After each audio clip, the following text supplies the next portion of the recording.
From the cold and rain of Cincinnati to the blue skies and sand of South Beach, we're in Miami, Florida at one-year-old Marlins Park for Chicago Cubs baseball on the U. It's game one of a four-game weekend series. Hi again, everyone. Along with Jim DeShays, I'm Len Casper. Beautiful night. Roof will be open here tonight unless it rains. Two struggling teams. The Cubs 1-5 on this trip, and the Marlins are once again rebuilding. Cubs trying to get healthy after a very difficult patch of their schedule, hoping for a soft landing here in South Beach. Why are the Marlins easier to beat this year than last? Well, look at all the names of the people who have moved on since opening day last year. A lot of firepower, some good arms. They're all gone. And the Marlins are really struggling, dead last in the major leagues in runs scored. Yeah, they have a new manager, Mike Redmond, replacing Ozzie Guillen. And the one guy in their lineup you don't want to beat you, although he has struggled to begin the year, Giancarlo Stanton. He's had a little bit of a shoulder problem, but there's been a power vacuum for Stanton. He's yet to go deep this year, hitting just 200. This is a guy that hit 30-plus home runs each of the last 2 years, had a slugging average above 600 last season. And you saw that note, Justin Ruggiano has half of their 6 home runs so far this year. So when we come back, we'll talk about the starting pitching matchup. Neither starter with a win to this point. Cubs baseball coming up.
Chicago Cubs baseball brought to you by Bud Light.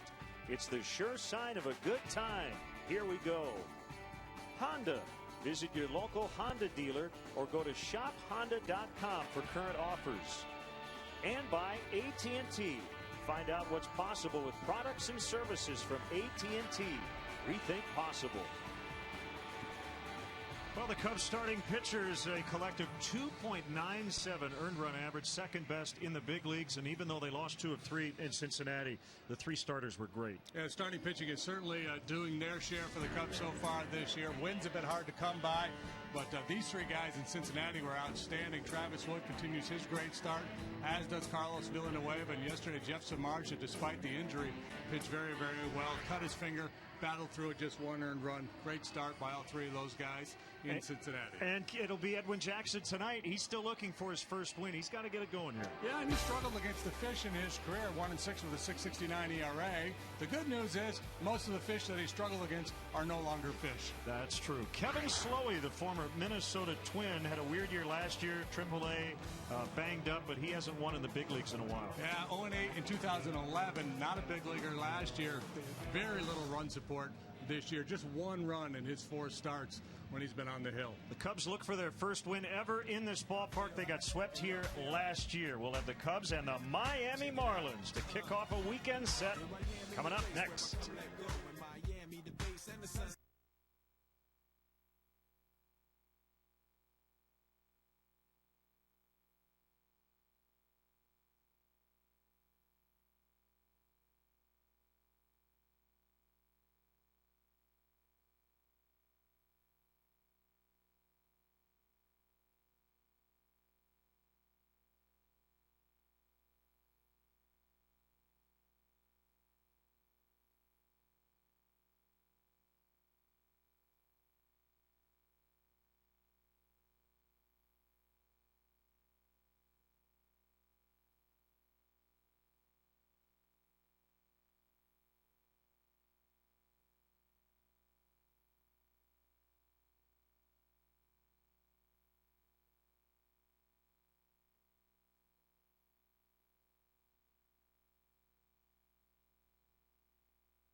To you by Xfinity, your home for the most live sports.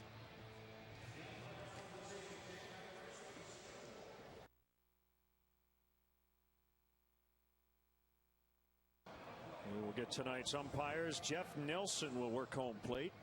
Jim Wolf is at first. Corey Blazer at second.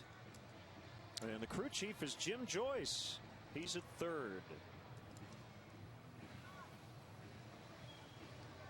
And the weather we like a lot better than the weather we had in Cincinnati. 74 degrees. It's pretty windy, but the roof is open. And yes, we were very due. Yeah, and when the wind blows in like this, it's a very difficult home run ballpark. Big yard here, Marlins Park. Very big in the power alley, straightaway center, 418 feet. But that wind comes off the bay. Those panels are open out there. And really knocks down the home run numbers. So a good day to pitch, you would presume. Good day to play. Great day to play. Can't play today? You can't play. It's just perfect. These two offenses have struggled in the run scoring department. Boy, you look at the pitching matchups these 4 games. The first 2 nights, none of the starting pitchers have a win.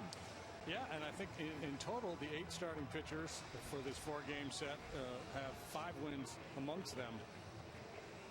And I would argue that for these first 2 games, when nobody has a win, there should be no relief pitching allowed. Just the starters have to start and finish the game. Some of these guys that are winless are going to pick up a W. So still waiting for the Marlins to take the field. They're scared. Yeah, what's up? Scared. Come on, get a dog if you're scared. Get out there. Let's go. Time to play ball, fish. So here they come behind veteran right-hander Kevin Slowey. And let's look at the Cubs batting order brought to you by Toyota. Let's go places. DeJesus, Castro, and Rizzo's from South Florida. A lot of family and friends in attendance here tonight. Soriano, the cleanup man. Sherholtz, Castillo will go 5 and 6. Valbuena's at third. Darwin Barney at second. And Edwin Jackson, the pitcher, hitting ninth. And for the Marlins, defensively, they shape up this way. That's Juan. Yes, I'm still playing Pierre in left field. Ruggiano's the center fielder. Giancarlo Stanton. He's made 4 errors already. He's out in right. Polanco, Maleka, Solana, Mahoney on the infield. Rob Brantley is the catcher for Kevin Slowey. Not a lot of household names out there for the Marlins. Slowey, boy, he's really pitched well. He's 0-2, but he's got a 1.90 ERA through 4 starts. Run support just has not been there for him. Finesse type pitcher. Very good command of his fastball. And pretty good run with the Twins a few years back. For his career, he's 39-31 with a 4.55 ERA. Pretty interesting. He's playing for Mike Redmond. At one point, he pitched to Mike Redmond, who was his catcher with the Minnesota Twins. Only made 8 starts at AAA last year. Was injured, had a rib injury. So he did not spend a day in the big leagues last year. And as we mentioned in our open, 0-8 in 2011. So he's in the midst of a long losing streak.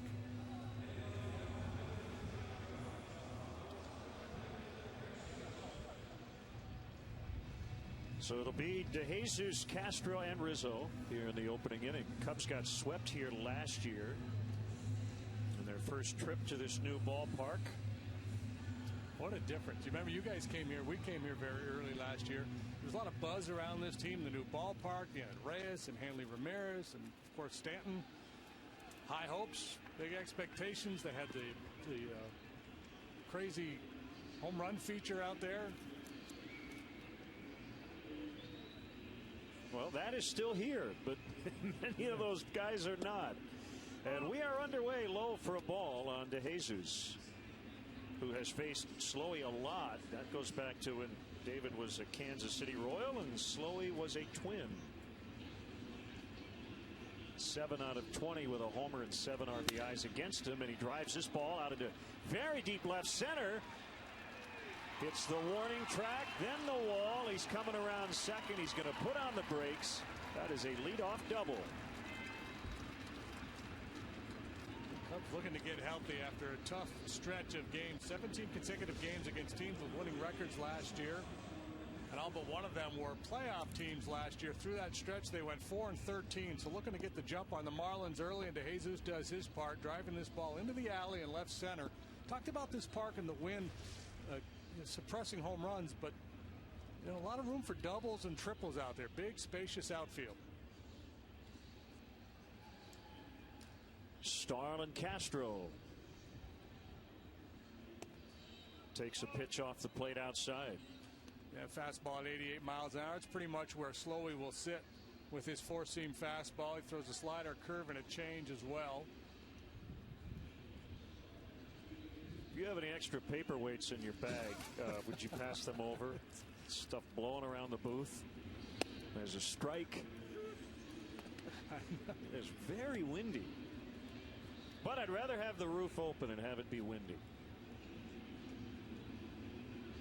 Yeah, given the conditions we've played in for the most part this year, I'm good with this.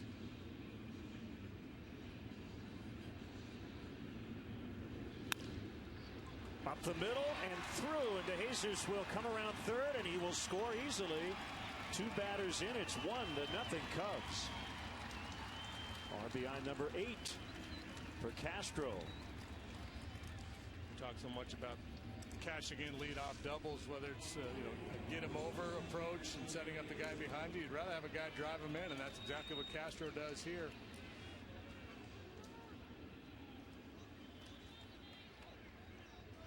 We hate to keep belaboring the runners in scoring position, but with that hit, the Cubs are 5 for 40 on this trip.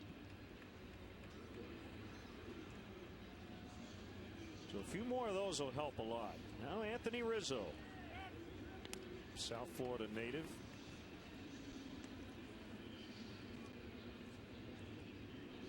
Born in Fort Lauderdale and grew up rooting for the Marlins. That's when they were the Florida Marlins. Changed their name to Miami when they moved into this new stadium. The pitch. It's a strike, and hopefully that at bat yesterday against Aroldis Chapman will get him out of his funk. The only hit in that series. Isn't that ironic? He had been hitless in the series, then Chapman's out there with his 99-mile-an-hour fastball. Lefties just do nothing against him. He hits a bullet off of him for a base hit. Waited back and was late. And I think that's a great example of that swing right there. I think the fact that he knew he was going to get fastballs from Chapman was the difference maker. Right now he's struggling with off-speed stuff, slow breaking stuff, and changeups. Been out in front a lot. Inside that time. Slowey's probably going to, his game plan with Rizzo will be mostly to show him fastballs in or off the plate, try to get him to swing at the off-speed stuff. He had great strikeout to walk numbers while with the Twins. Not that he was a big strikeout guy, but he hardly walked anybody.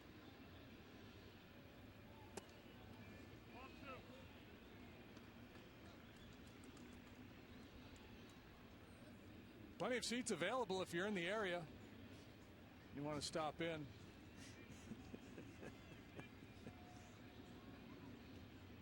Jump in your private jet. Zoom on down. And we'll save a spot for you. No, in all seriousness, this would be a great destination for Cub fans wanting to come and see the club, right? Great, plenty of good seats. The weather's nice. Marlins fans are not happy about the sell-off. A huge trade they made with the Blue Jays. Got rid of a lot of their established stars. 2-2 called strike 3 to get Rizzo, and that's the first out.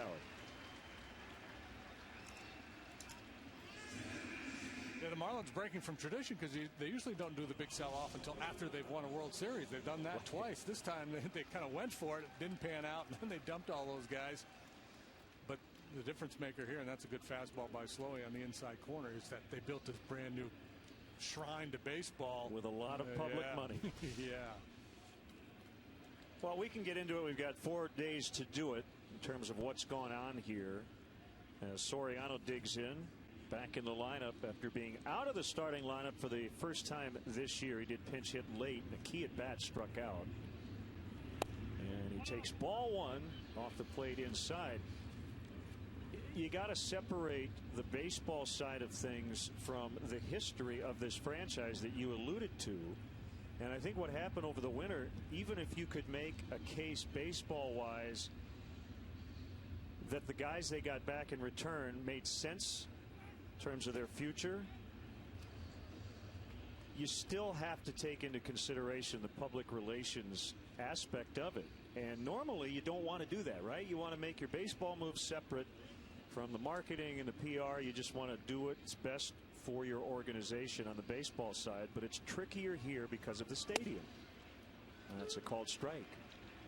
Right, because and that's the deal with so many of the new ballparks, publicly financed ballparks, and the pitch to the taxpayers is, with this new ballpark, we're going to have all these additional revenues. We're going to be able to keep our guys, and not only keep guys, but sign new guys. 1-1 the count. The Cubs with an early lead here in the first inning. The pitch on the way inside. Well, if you're Kevin Slowey, are you thinking, well, I've given up 1. I've only gotten 1 run of support from my teammates all year when I've been in the game. So he's probably thinking, I can't give up much more. Yeah, I mean, and that's obviously you don't want to take that defeatist attitude to the mound with you, but it does have a tendency to linger around in the back of your mind when you're going through a stretch like this. So not only is he not getting run support, but he's in the midst of this long losing streak.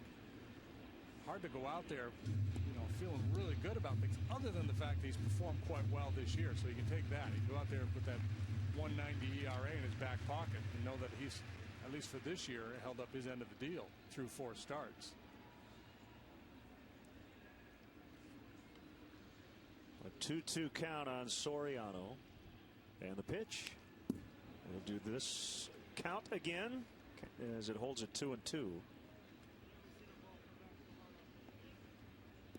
Second round pick out of Winthrop University in 2005 of the Minnesota Twins. Last year, 8 starts at AAA in the Indians organization. A broken rib ended his season in mid-May.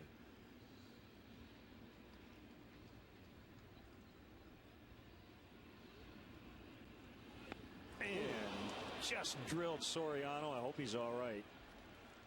That sounded painful.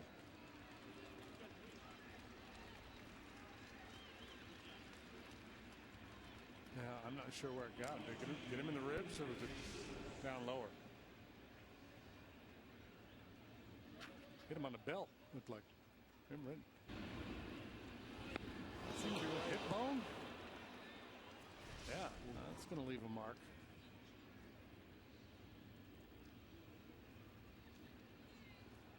So 2 on for Sherholtz, the right fielder.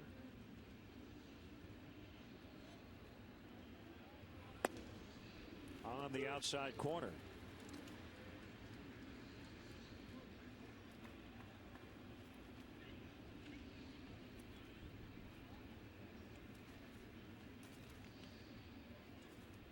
A double by DeJesus, an RBI single from Castro. Rizzo struck out, and Soriano with a long at bat that ended up the hit by pitch.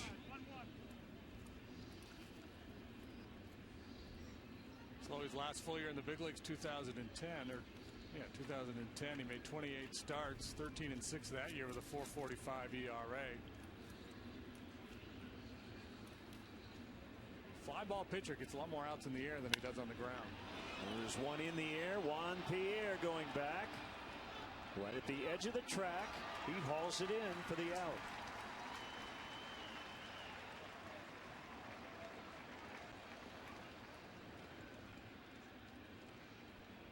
That's a kind of ball, if you can get an early enough read on it, Castro could have gone back and tagged, because Pierre doesn't throw well at all.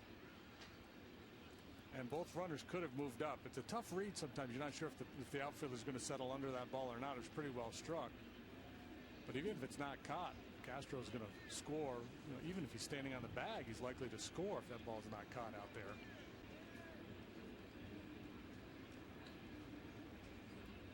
Wellington Castillo turned 26 yesterday. Deoner Navarro got the start 2 nights ago. Wellington went 0 for 4 with 4 strikeouts in Cincy.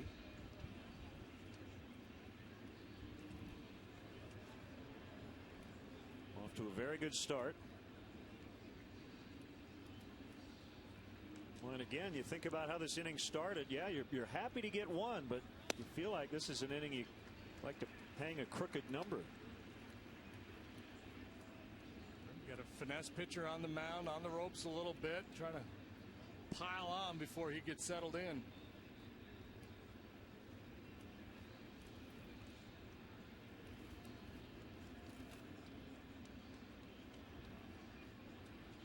Kick and the pitch. It's hit foul off to the right.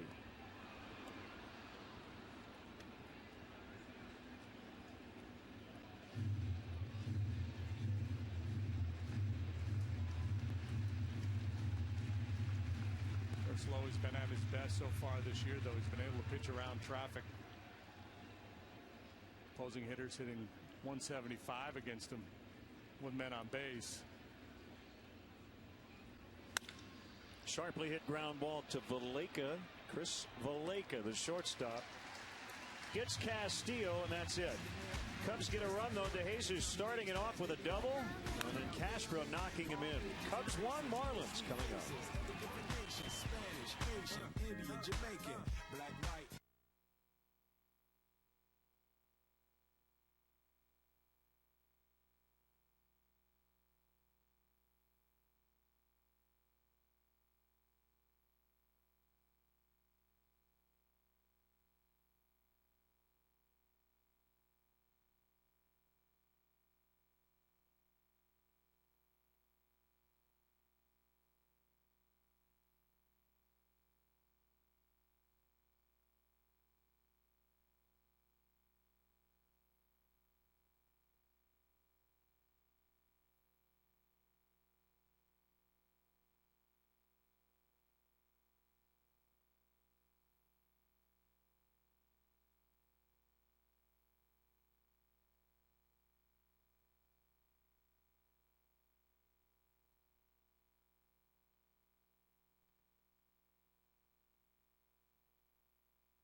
starting lineup scoring runs has been a big challenge. 54 runs last in the majors. Juan Pierre is back with the Fish struggling to start the year. Polanco, Stanton, Joe Mahoney's at first, Ruggiano in center, Rob Brantley's the catcher, Valleca at short, Solano at second, and Slowey on the mound.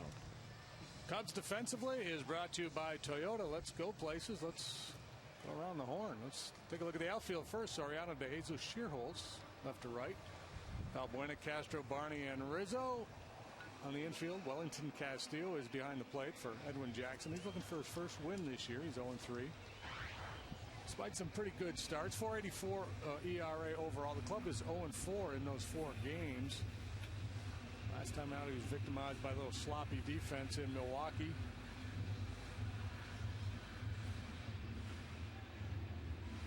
Oh, we got a 2-part sign. It's going to be a challenge. They don't hold them up. Get coordinated. So former Cub Juan Pierre is back with the Marlins. Leading off. And his 1,900th career game. I don't know if you've spent much time around Pierre, but I think, JD, he has been, over the last 10 years, the hardest working guy in baseball. Has probably spent more time at the ballpark than anybody in the big leagues. Yeah, that's what I've heard. A real grinder. Strong work ethic.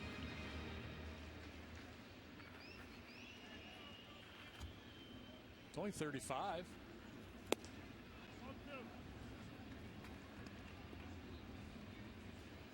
Well, he's piled up some big hit seasons. 4 200-hit campaigns. He's led his league in hits twice, stolen bases 3 times, singles 6 times, and he'll also make a lot of outs as Castro will get him. Ted doesn't walk much. Because he's been such a high average hitter throughout his career, he's been able to maintain a pretty decent on-base percentage. So he's been a good fit, especially back when he could really run. Last year he still stole 37 bags.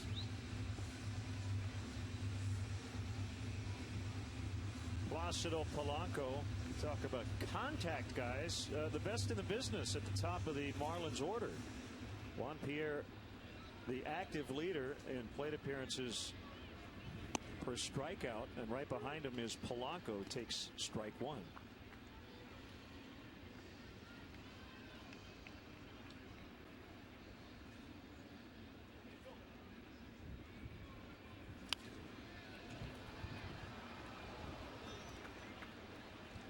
We are reachable. Len and JD at Tribune.com,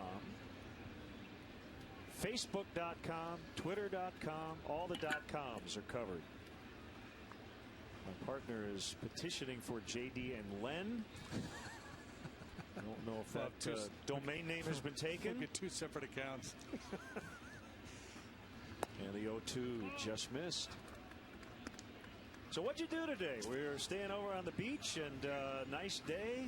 Yeah, did you get outside a little bit? I did a little reconnaissance. Good. Walked around, left the property, wandered around, found out where the good places to eat were, and wandered back to the pool, had a little lunch.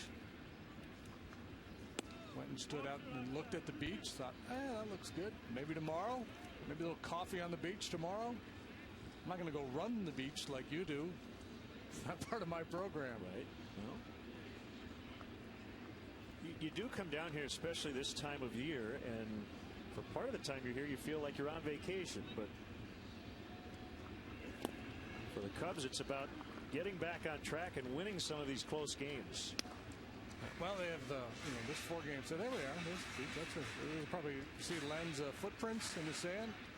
About 20 miles out there today.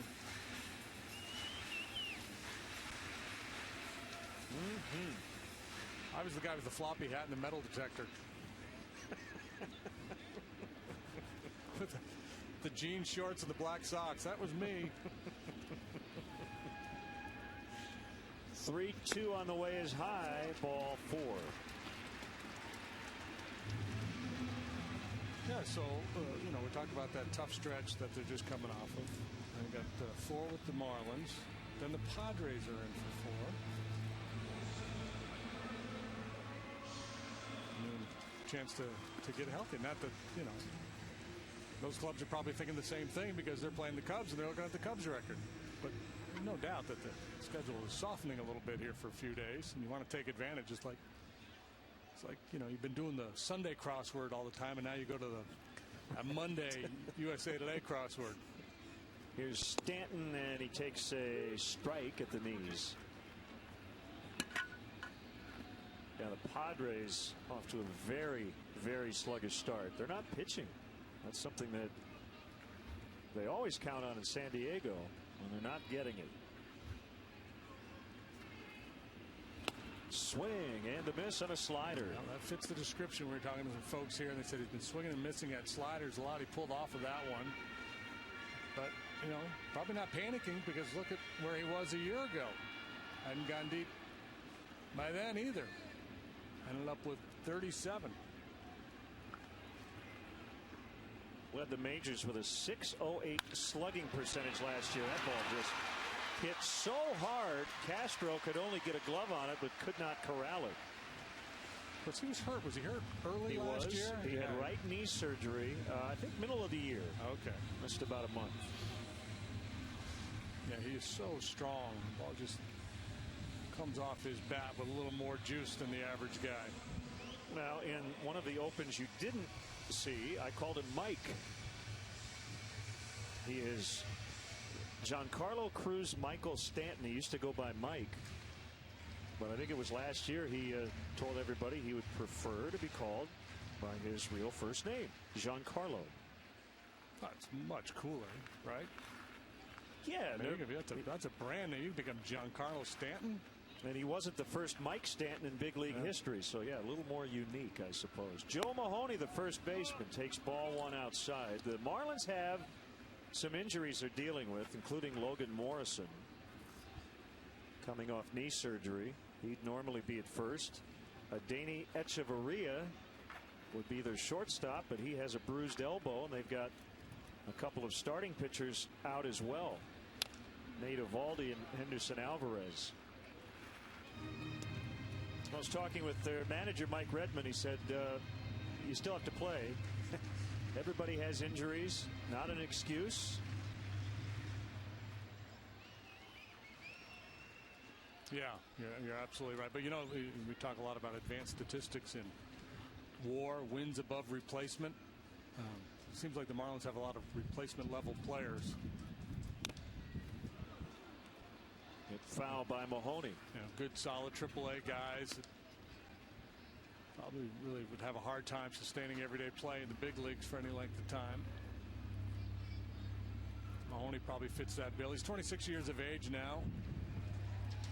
He never really hit for a lot of power throughout his minor league career, and that's what you're looking for from a corner infielder.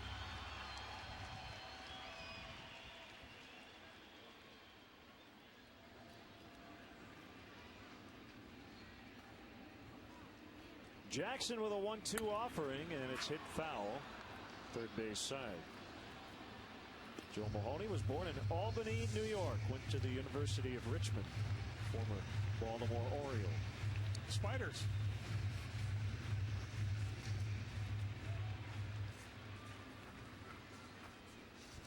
I wonder what the roots of that are.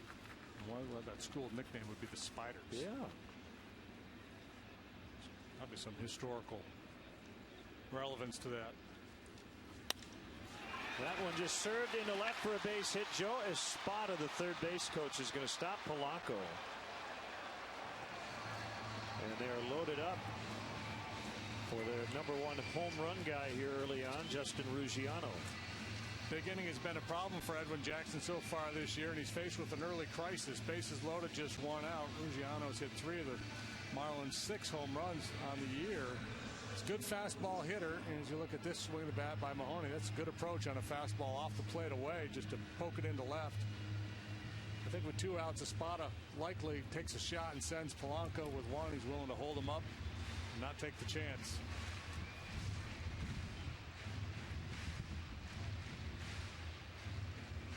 So Ruggiano with 3 of their 6 home runs.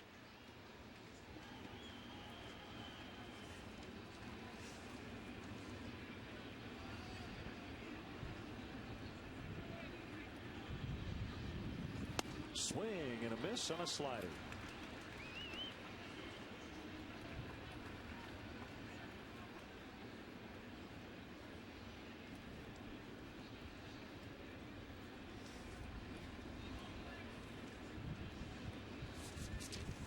Ruggiano was fantastic in 91 games last year after being acquired from Houston.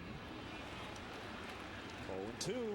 Houston, I believe, claimed him a waiver claim in spring training early in the year anyway. They had him down at AAA, and he put up huge numbers there, but they didn't call him up. And I don't remember exactly the deal that sent him over here to Miami, but you're right. He really lit it up.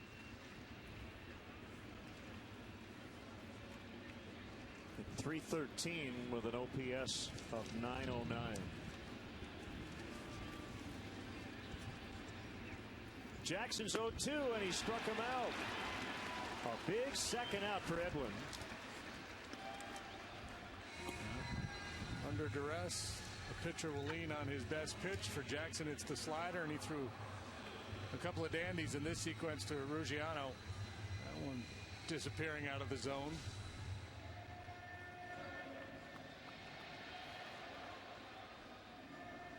So it brings up the catcher, Rob Brantley.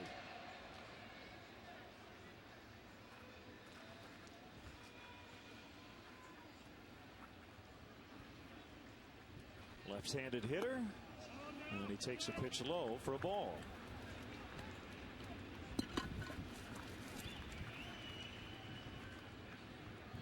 He came over from Detroit last year.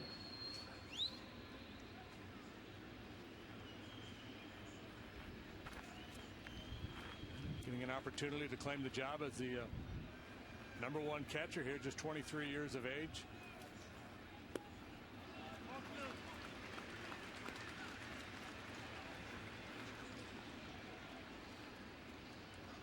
Pretty good with traffic, and these are the at-bats that really tell the story of your game sometimes as a pitcher. You know, even in your best games, you usually have one, maybe two instances where you're dealing with a couple guys on base. Ooh, that one almost got all the way back. So 3-0 with the bases loaded. Every now and then you'll have one of those dominant outings where you just go 3 up, 3 down for most of the night. But for the most part, you have 1 or 2 crisis points in the game.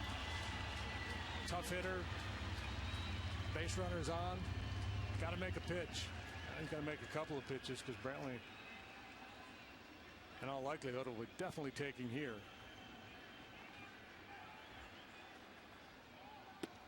And we're tied.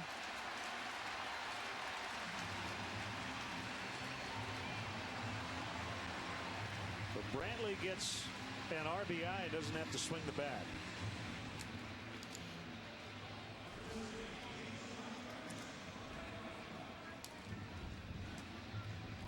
He's trying to guide that fastball into the strike zone, and sometimes when you do that, you just kind of lose command. Go ahead and throw it. Don't aim it.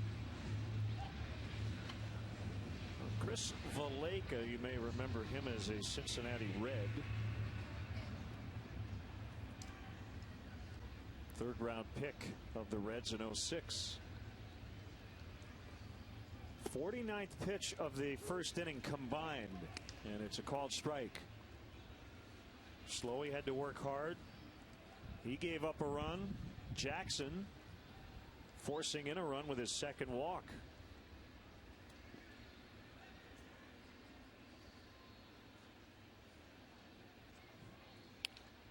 We had the numbers, and you, I thought, tagged it very well. As bad as Edwin Jackson has been against the Marlins, and last year with the Nationals, he lost all 3 starts. It's not the same team. Yeah. And so unless, you know, he just has an aversion to this part of the country or the color of their uniforms, it shouldn't matter, right? The fact that he struggled against the Marlins in the past, it's different players. Trying to put away Valleca, fouled off. Still 0-2.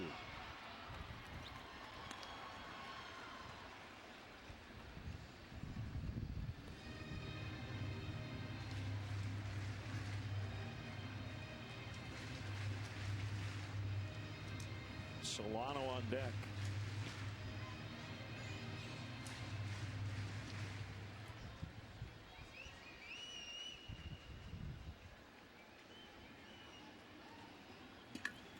Two hits, two walks. Here it is. Another foul.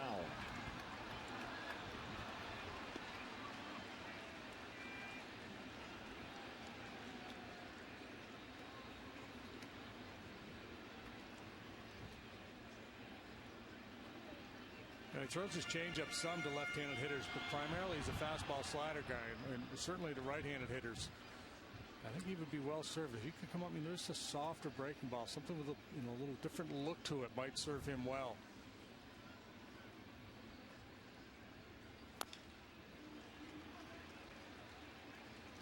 The fastball slider combination kind of stays on the same plane. He's trying to throw his fastball down in the zone and his slider as well, so the hitters can kind of look hard, look down.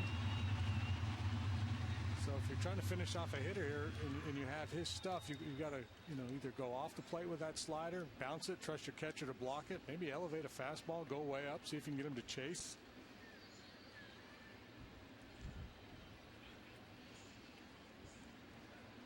Take Edwin's stuff, and then Chris Bosio, his pitching coach, his kind of pitchability when he was an active player, and you'd be all set.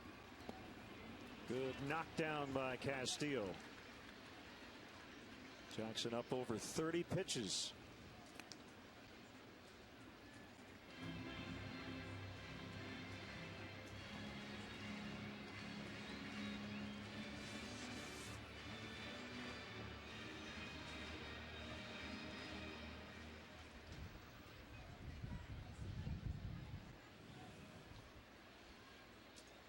Position players have to maintain their focus. Long inning like this, got to stay sharp. That's low. It's 2-2.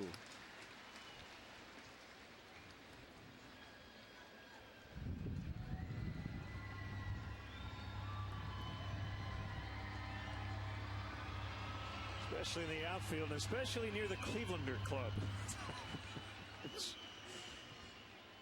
Could be a bit of a distraction.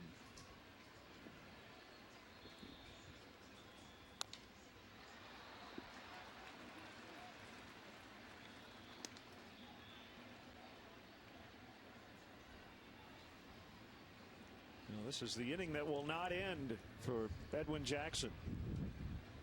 Just can't come up with that put-away pitch.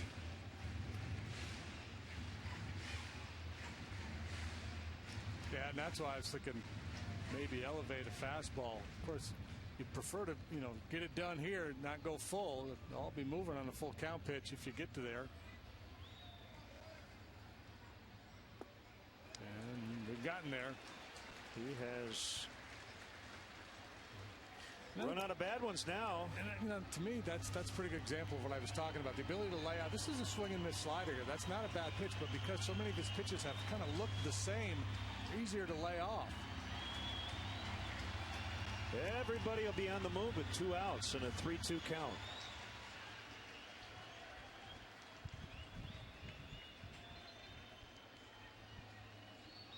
Jackson gets a sign. Here it is. Swing and a miss to finally end the inning. They tie it up, however, on a bases loaded walk. It's 1-1.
Cubs baseball is brought to you by Bud Light. It's the sure sign of a good time. Here we go. It's our WGN Sports crew and their ride from the team hotel to Marlins Park. Looks like they might be going too fast for the conditions. Speed not reasonable and prudent. They really framed downtown Miami well with those windows open. I'm not so sure about the home run sculpture. What was your line last year? B. Arthur happened? That's pretty good. Yeah, when the home run, the Dolphins swim, and then B. Arthur pops up. 1-1 as Luis Valbuena takes a strike.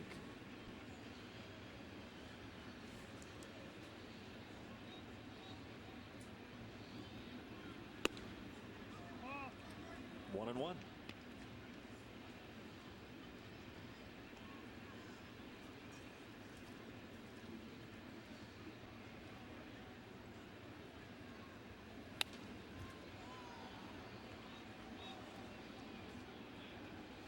Slowly will throw some two-seamers, but primarily it's four-seam fastball. Looks like he's got a little riding action. Why he gets all those outs in the air.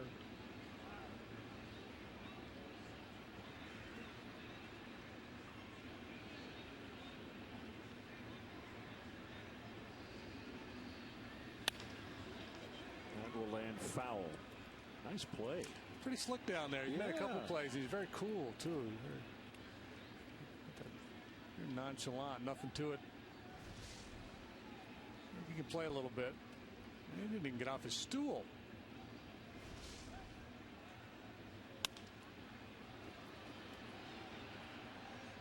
Pirates continue to play well. They took the final 4 games in their series in Philadelphia. 6-4 winner today. They've won 10 of 13. We're trailing fairly late in that game too, I believe. I saw 3-1 at one point. Gabby Sanchez, former Marlin, homered, knocked in 3, and Garrett Jones had the go-ahead 2-run double. They scored 2 in the 7th, 3 more in the 8th. Banged out 14 hits. Phillies are now 9 and 14. Pirates getting great work from their bullpen. Charlie Manuel got ejected for the first time this year.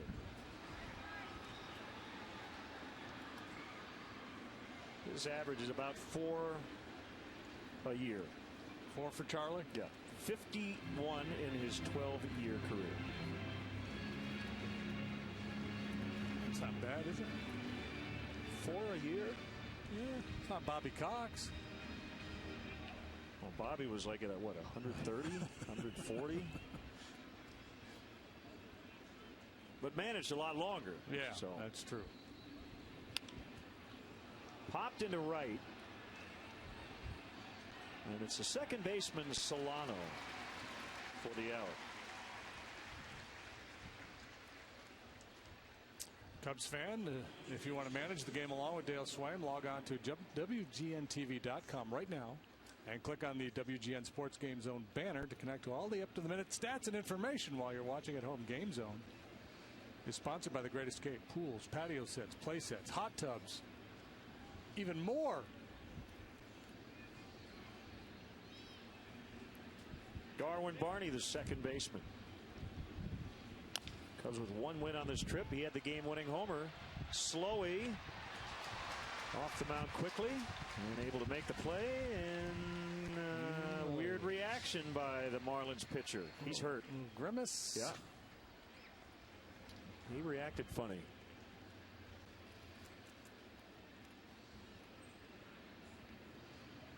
Well, if you were looking to bunt for a hit, that would have been a heck of an effort. A little swinging bunt. Slowly gets it with the bare hand.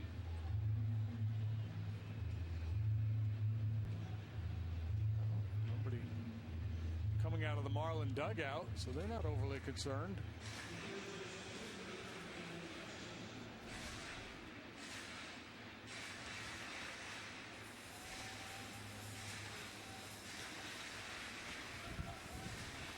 Jackson with 2 outs.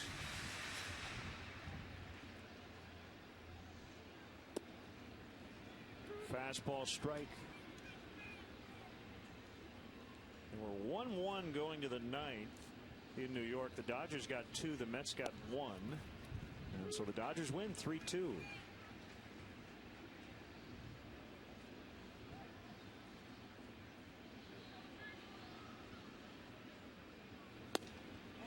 Oh, man.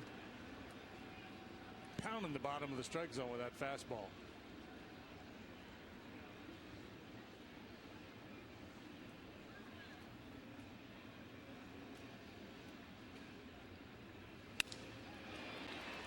And it's caught by Solano. So Jackson lines out, and the Cubs go quietly in the second.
An awesome view of Wrigley Field from the Budweiser Bleachers Suite. The Bleachers Suite features a sports bar atmosphere with new TVs, high top tables, and windows that open to give you the atmosphere of the bleachers in your own private room. The suite can hold up to 100 guests, includes food, drinks, and parking. For more information, visit Cubs.com/suites or call 773-404-4200.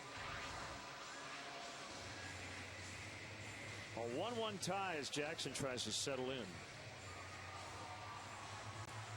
Hey, we've got to update Cub fans on that crazy play in Milwaukee when Gene Segura was at second and stole first. We have found out officially now from MLB that that should not have happened. Jason Stark from ESPN.com, and I believe we have a link to it on our blog, explains the rules that the umpiring crews from now on will utilize when that situation pops up.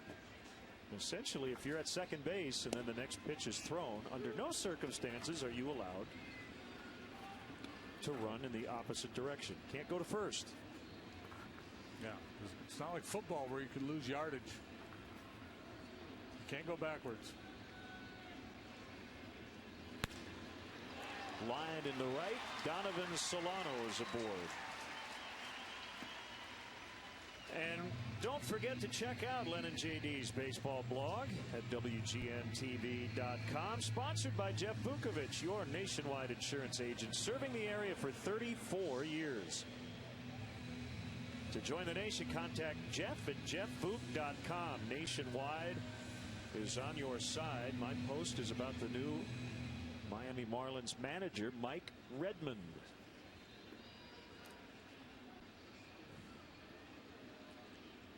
Mike Redmond had a very good major league career. There's a bunt by Slowey. Rizzo will tag him.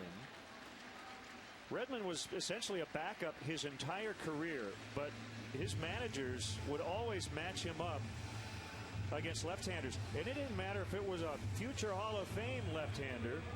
Look at the career numbers for Redmond and a lot of plate appearances against all those guys. Yeah, at least 22 plate appearances against each and every one of those fellows listed there, and that's pretty good rotation. Sabathia, Leiter, Glavine, Burley, and Hampton, and Redmond just wore them out. He would just flick balls into right. That was the red zone. Runner at second, one out, and Pierre, his former teammate, takes a strike. Mike talked to Jim Leland over the winter after he was hired here in Miami, and Leland told him, go with your gut, be yourself. That's going to give the Marlins the lead as Juan Pierre singles into center, and DeJesus will get it back into Darwin Barney.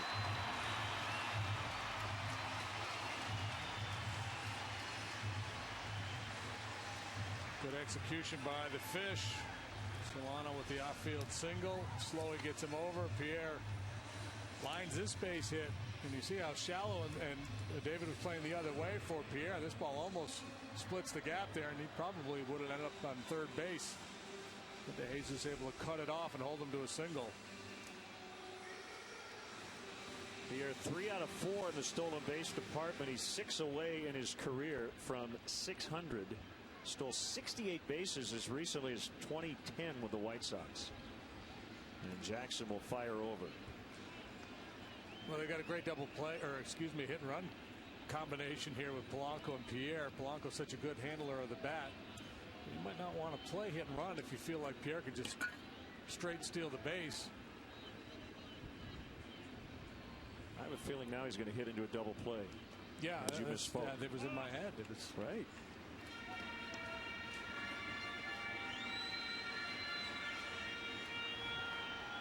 Good count now if they want to put a play on. Polanco's the kind of guy you like hitting in that 2-hole if you have a base stealer ahead of him, because he's willing to take some pitches to allow that guy to steal. He's not afraid to hit with 2 strikes.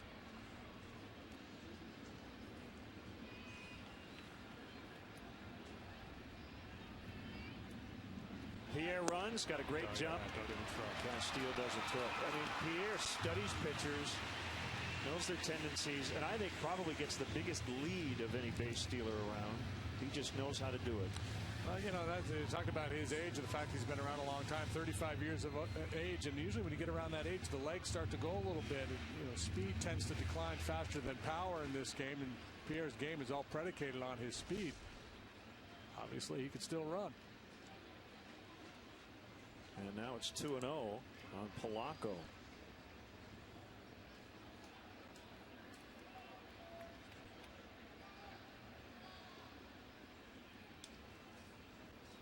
Inching toward another milestone, number 595 for Juan Pierre.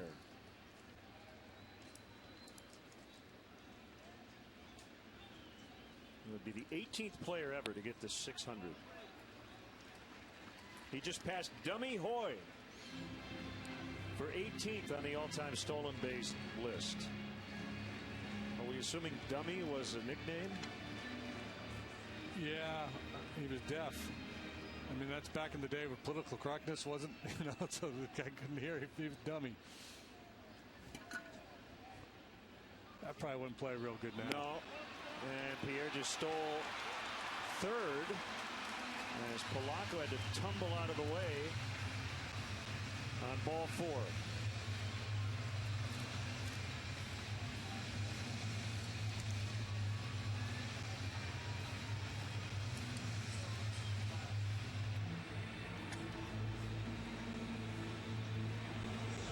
Tries to go behind Polanco to make that throw.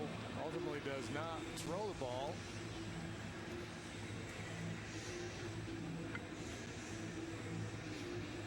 That's interesting. I don't know that I've ever seen a play where a catcher tries to throw to third and hits the batter who's backing up, whether that would be interference or not. You see it on a swing when the throw is going to second and the batter crosses home plate. You'll see that interference call.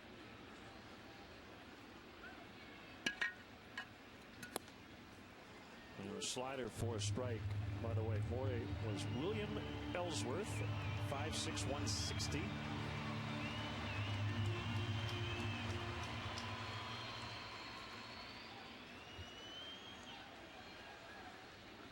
Looked to, he was almost 100. He was born in 1862, died in 1961. Another block by Castillo. He's been busy tonight.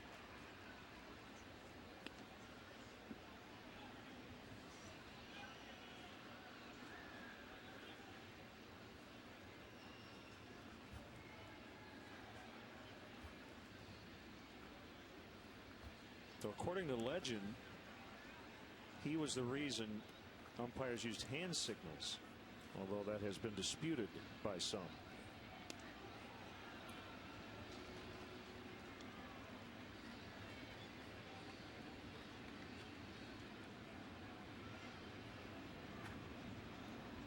I'll give Milo a call. He probably saw him play.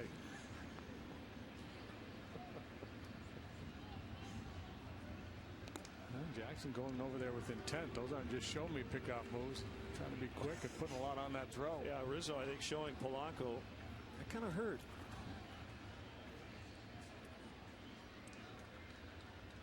Well, we talked in the first inning about being in a crisis situation. Here he goes, boom, right back at it in the second. A couple guys on with Stanton up there.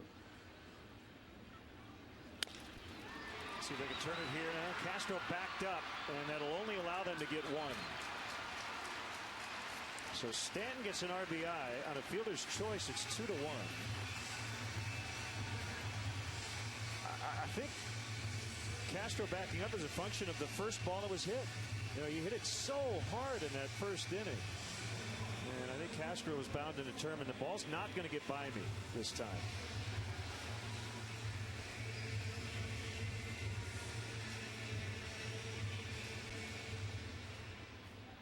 Yeah, I don't know if there was a better way he could have played that. I don't think so. Just had to go too far away from second base. So Mahoney will bat. He's 1 for 1. And the pitch is a strike.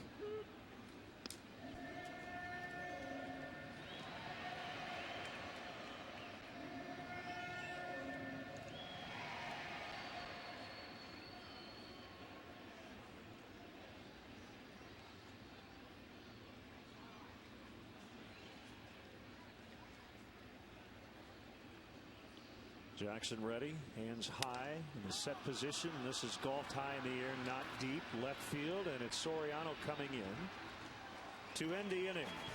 Couple of hits, a walk, and the second run for the Marlins. They lead this one now.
Time now for our AT&T U-verse replay of the game. Pretty neat moment. Alex Maldonado gets a chance to throw out the first pitch. Little did he know, his older brother, Steven, private first class, serving in the United States Marines, was the catcher. So back from overseas, not sure where he came back from, but the family reunited. Find out what's possible with products and services from AT&T. Rethink possible. That's pretty cool. Yeah, that was neat. It was fun to watch Steven go out behind the plate. And crouching down, had his head down, put the mitt up in front of his face when his younger brother was getting ready to make the pitch, so he couldn't see him. Cubs trail by 2. Marlins with 1 in the first to tie it, 2 in the second to grab the lead. And the second time through for Slowey.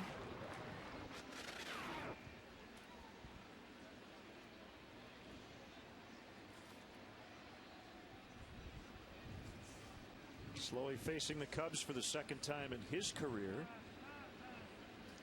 As a Twin, he beat the Cubs at Wrigley in 09. But again, a lot of different players.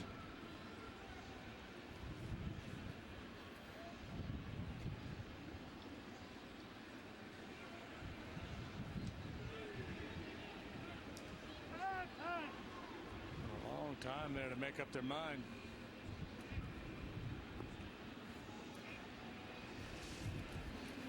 Here's the big reveal. His older brother peels the mask. His younger brother, I think, was a little shit, didn't know how to react. There was a delayed reaction.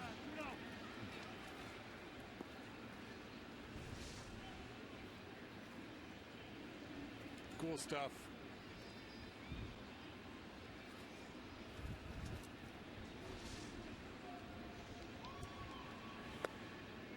Three balls, no strikes. The brother's just playing a little catch at the ballpark.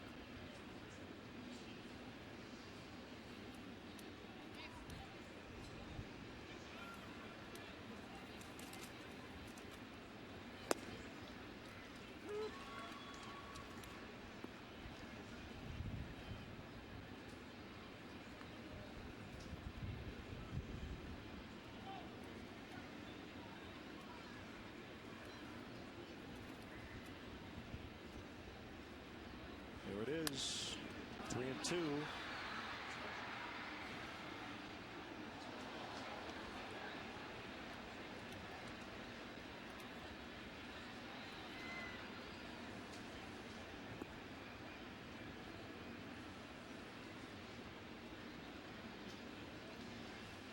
Castro next, and then Rizzo.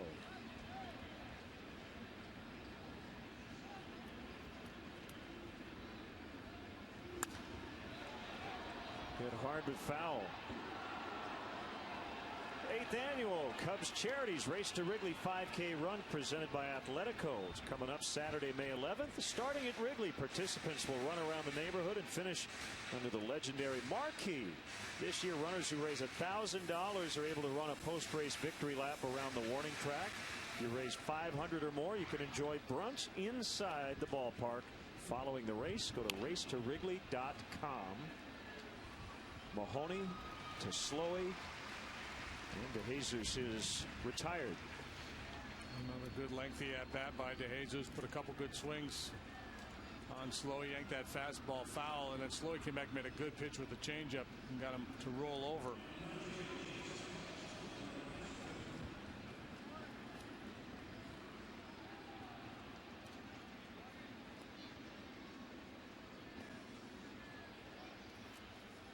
Bryce Harper has hit his 8th home run.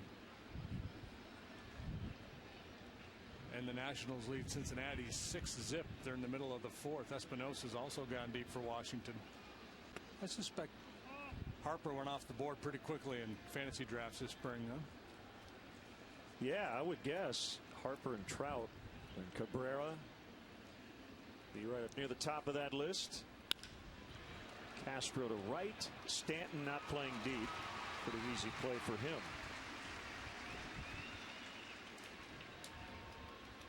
Kansas City got 5 in the 10th and beat Detroit 8-3. Did you see Jose Valverde last night get the save? I did, yeah. He's throwing 93.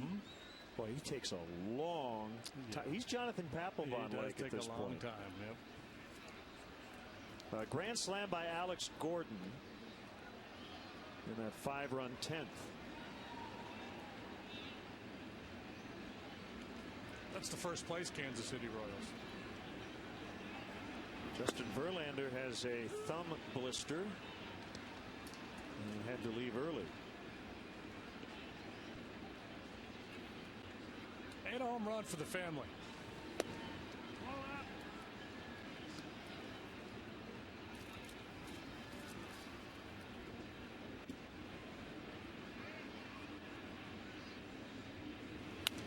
Rizzo fouls. I'm staying away from him.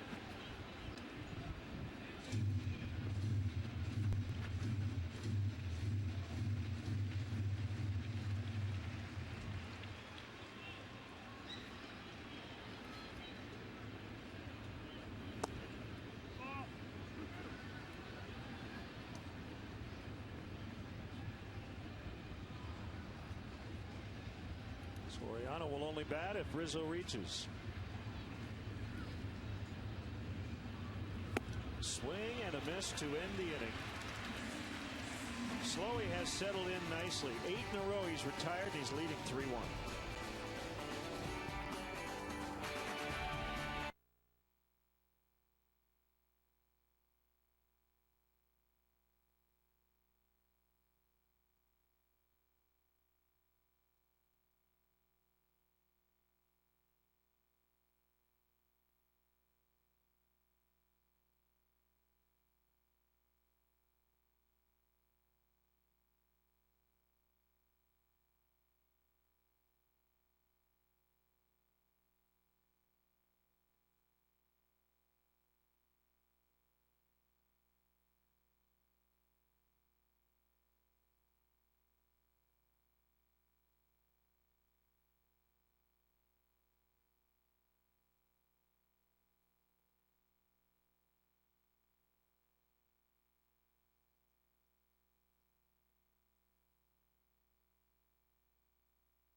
Join the Cubs on Wednesday, May 8th for the Chicago Cubs Charities Pink Out, presented by Advocate Healthcare. In an effort to celebrate survivors and raise breast cancer awareness, we encourage all fans to wear pink to the game.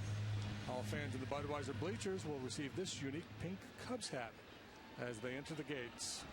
Cubs.com for tickets and information.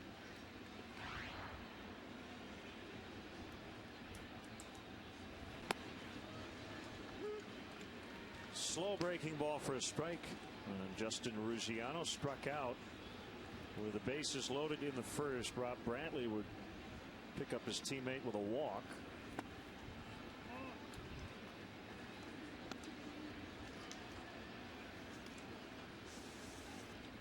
Godwin's had to work awfully hard these first couple of innings. He could really use a quick 1-2-3 frame here.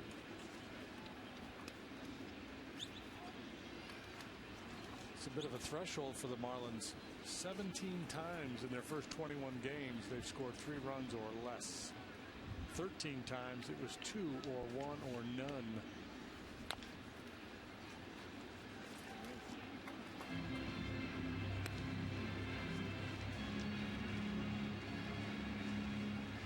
Mike Redmond. I mentioned on the blog the legend of him taking batting practice without any clothes on in the tunnel cage. Not like on the field. But those stories are true. He was the guy to keep everybody loose.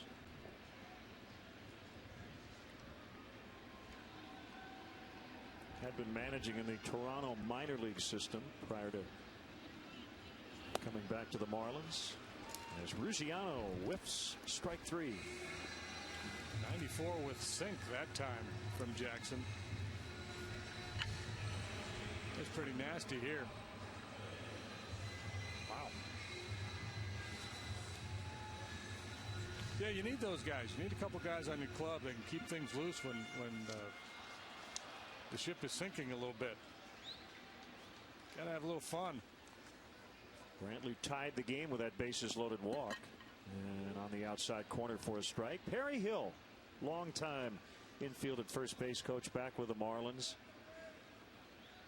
Told me before the game he had another opportunity he was considering and probably would have accepted that offer, but needed one more day to think about it. And then Mike Redmond called him and said, "Hey, Perry, I'd love for you to come back to Miami and be my first base coach." He said, "Oh, 10 years ago, Mike Redmond and Mike Lowell, line shot caught by Darwin Barney. The Gold Glover with a Gold Glove play." And got some dirt in his eye as a result. And nobody appreciates that more than Perry Hill. He's an infield guru. And if you appreciate infield play, you'd like to watch Darwin Barney play the game. And that's spectacular. I'm pretty sure the error he made last year early was the last error he made before he tied Placido Polanco's errorless streak. He was not happy about that miscue and then decided to go 141 games without one. 2 outs, it's Valleca. So yeah, so Perry Hill said 10 years ago, Mike Lowell and Mike Redmond, they were talking with him one day and said, "Hey Perry, if either of us ever becomes a manager, would you be our infield and first base coach?" He said, "Yeah, but I'll be 60 by then." They said, "That's okay." Well, Perry's 61 and Mike Redmond remembered. Pretty cool. Jackson goes 1-2-3 for the first time. It's 3-1 Miami.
Wrigleyville Rooftops has premier seating for up to 200 guests for corporate gatherings, family reunions, and bachelor or bachelorette parties.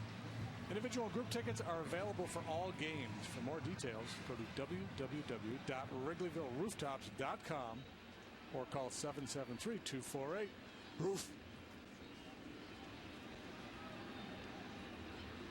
Cubs trail 3-1. Soriano pops down the right field line and out of play. So if you miss the old place, Joe Robbie / Land Shark, Sun Life, Pro Players Stadium? Not in the least. I don't either. And you called it home for a while. Yeah, the lack of a roof was a real problem once we got past June 1st, because it will rain somewhere in South Florida every day.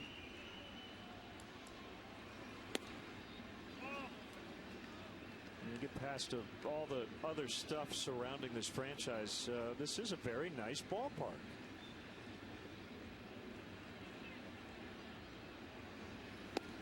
If you like a lot of bright colors, they've got that vibrant green on the walls. That was the problem when we saw it last year for the first time. That was really the only part. I could even deal with the crazy home run feature, but that bright green I wasn't a big fan of. But I get it. It fits Miami. I like the one color I really like in their new uniforms is that ocean blue.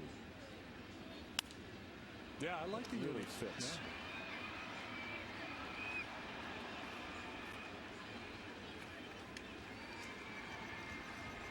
And then there's that.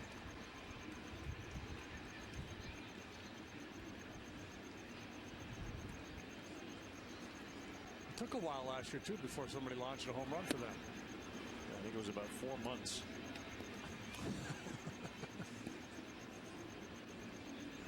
They're still figuring out how this park will play. Pretty deep. 418 to almost straightaway center, just to the left of it.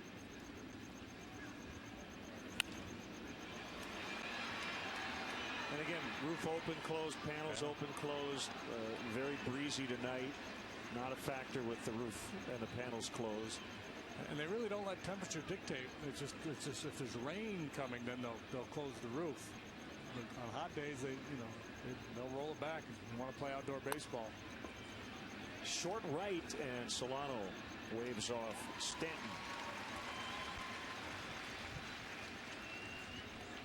I would think in the heat of the summer here, if it was all buttoned up, the ball would carry pretty well. Because the wind is almost always coming off the bay. When it's open, that's always going to be, almost always going to be pitcher friendly. Yeah, that was the other part of the old place. Day games, once you get into June, July, August, people just can't sit in the sun when it's 92 degrees out for 3 hours. You can't. And that's why you got to have some air conditioning and a roof. And that's why in Arizona they play a lot of those rookie league games in the morning, and here too.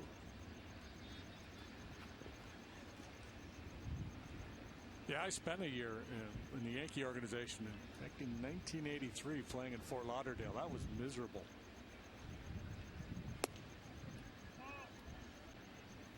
I bet you got loose quickly, though. Got loose, and it was organizational policy that you had to wear sleeves to pitch, because that was back when the thinking was you would hurt your arm if you didn't wear sleeves. And they issued these like wool sleeves, so it was about 140,000 degrees. Sherholtz went. And I used to wear glasses, and they would steam up. And my infielders just get so mad because about every third pitch I had to pull a sanitary sock out of my back pocket and clean my glasses and put them back on and then pitch.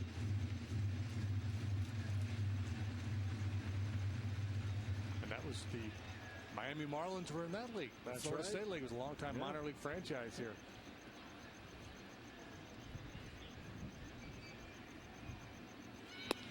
Outside. They had a stud young catcher by the name of Benito Santiago.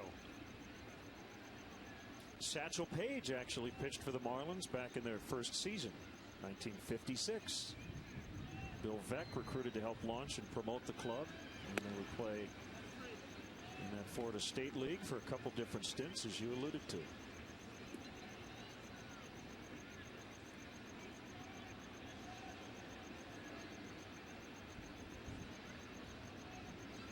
Full count on Sherholtz. Here it is from Slody.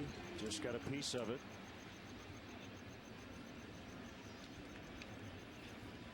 See Wellington Castillo off to the left, right in front of the aquarium.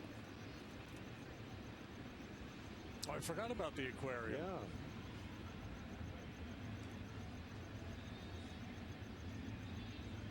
Now those fish were acquired in December from Toronto.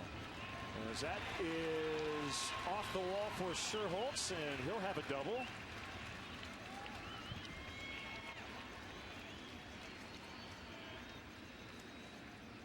Breaking a streak of 9 consecutive, retired by Slowey.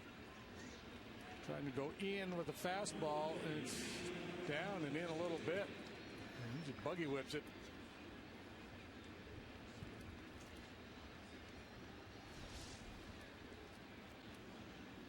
Yeah, so those are newly acquired fish down there that came over in the Blue Jay deal. Yeah.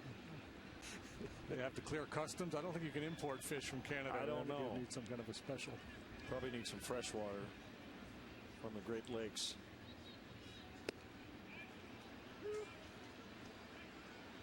Okay, we need your expertise here. What are we looking at? Not much of a fish guy, Len. I don't know.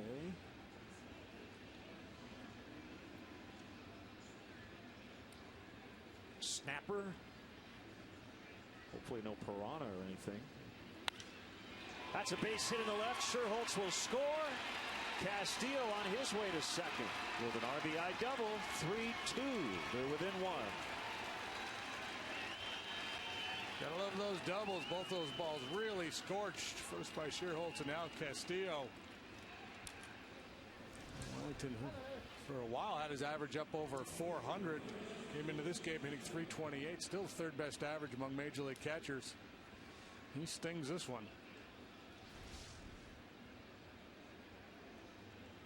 Pierre thought he had a chance to cut that ball off, and then by the time he realized that wasn't going to happen, it was too late.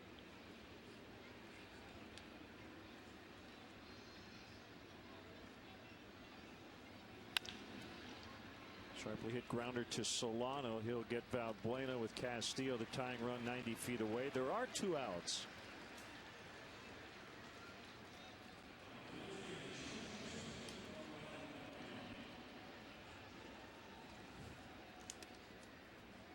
Okay, study and then email, Facebook us, or tweet us. That one right there, I think I recognize that one from Nemo. I think it was in that Finding Nemo movie. What was the fish from Naked Gun? The one that clamped down to Ricardo Montalban? Like a lionfish?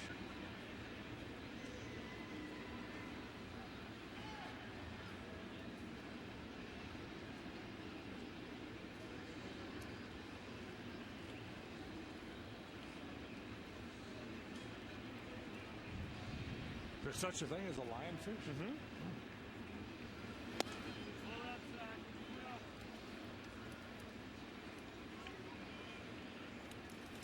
Well, he's got pitcher on deck. He's being very cautious here to Darwin Barney. Trying to clip that outside corner. This is interesting at bat. This is one of the tough things about it being an 8-hole hitter. Want to try to drive that run in, but you don't want to go too far out of the strike zone and just make it easy on the opposing pitcher. And the fact that Edwin Jackson can handle the bat a little bit changes the dynamic some. JD, that's a sword tail, the strike one, in case you're wondering.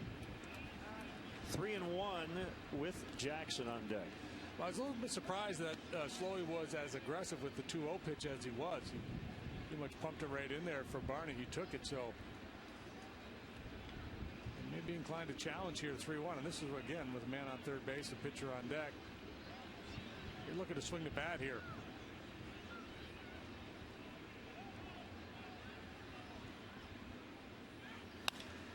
Fly ball to center, well hit, back on it, Ruggiano. He's got it on the warning track. Darwin Barney just looks up, says, oh. They went to the deepest part of the park, 400 feet for an out. They do get one, however. 3-2 Fish.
Let's take a look at the Cubs Ford upcoming schedule. We're on WGN tomorrow night at 6.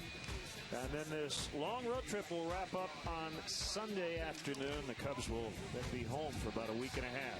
Ford, go further in any one of Ford's many fuel-efficient vehicles. Check out America's freshest lineup at your local Ford store or at localfordstores.com. Wellington Castillo, RBI double. Darwin Barney hit one really hard, but for the third out to deep center. Yeah, they got good swings of slowing that inning, didn't they? A couple of ringing doubles and a bolt off the bat of Barney.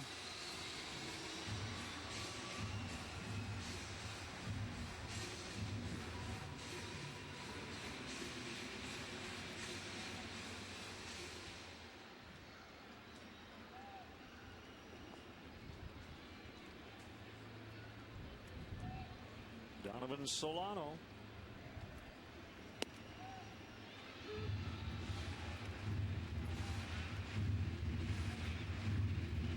Single and the go-ahead run in the second. We're now in the bottom of the fourth.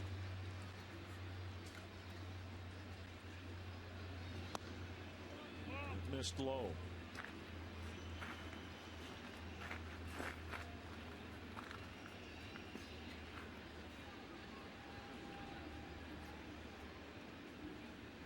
Matt Garza feeling better. And we'll play catch at some point over the next couple of days. And hopefully we'll be able to make that rehab start for AA Tennessee not too far down the road.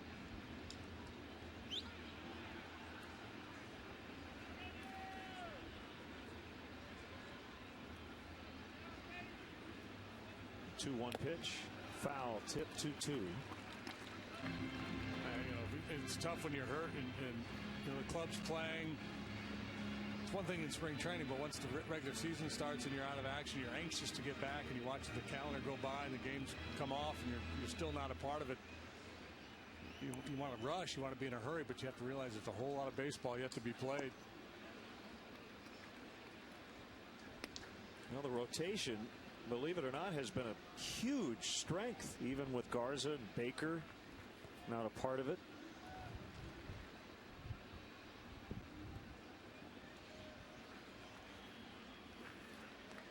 Scott Feldman has struggled. Villanueva, Wood, Samardzija, all been really good.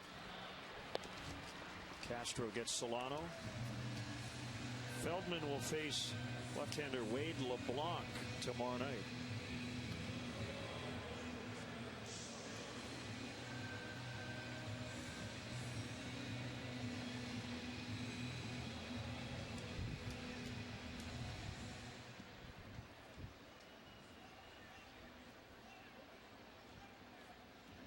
You got an extra 20 grand laying around? No. You could put in a bid for Brett Saberhagen's 1985 Cy Young Award. It's got it up for auction. You know what's funny? I don't know what the Cy Young Award looks like. Is it a plaque or is it a trophy? It's a plofy. It's a combination of both, I believe. I saw Mike Scott one. When I saw it on his mantle, I don't remember. It was a long time ago when I saw it. You're right. I just looked it up. It looks like it's a hand with a yeah. There's a ball. It's like holding a pitcher's ball. grip. Yeah.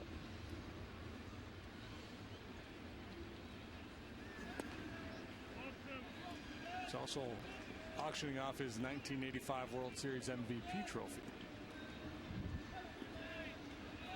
And is this because he just wants the money? Is it for charity? It's going to his foundation and 4 children. Because that means his children. So a little of both. A little to the kids, a little bit to the foundation. And a lot of guys have been doing this lately.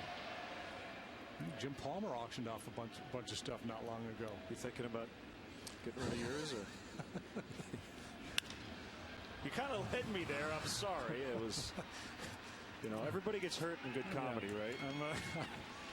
I wonder what I can get for my 1985 Columbus Clipper International League Championship ring.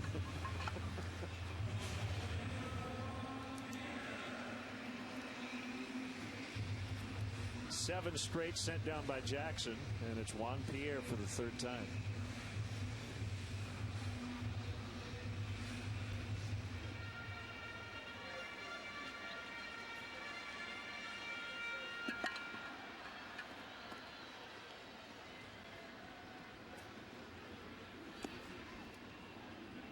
In the dirt, ball 1.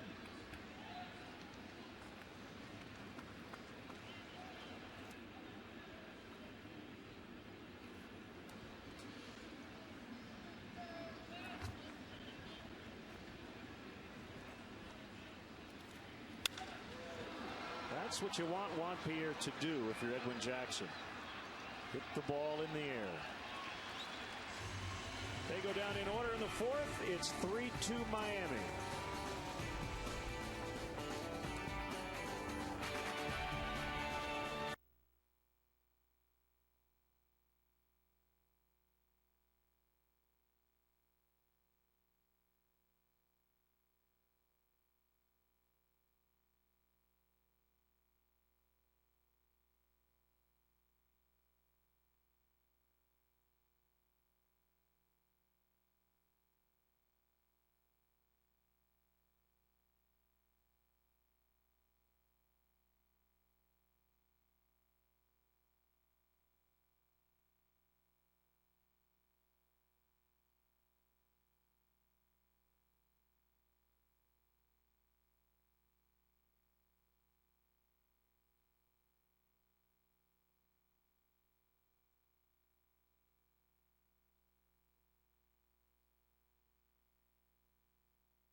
Fifth Third Bank, creating contemporary solutions for a better banking experience for everyone. Fifth Third Bank, the curious bank. Member FDIC. Kevin Slowey and Edwin Jackson both looking for their first win with their brand new ball clubs. And right now Slowey leading 3-2. And a strike to Jackson.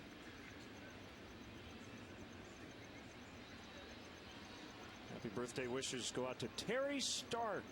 Hope it's a good one, Terry. Wife of Gary Stark. One of the Cubs clubhouse crew. Does a great job.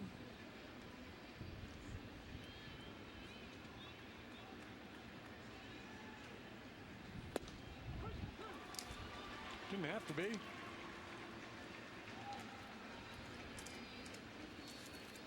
One away. Third strikeout for Slowey. Got Anthony Rizzo twice, and now Edwin Jackson.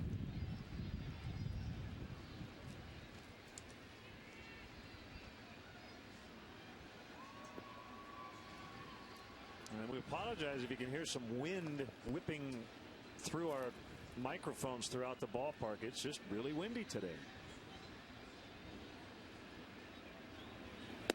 I guess in some ways we're bringing you to the ballpark, right? Letting people feel the game.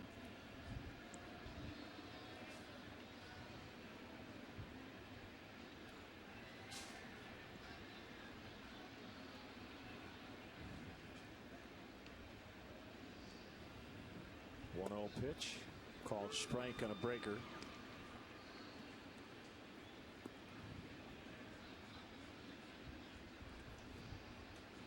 Every hitter has has their routine, and David steps out, pounds his toe, looks at the bat.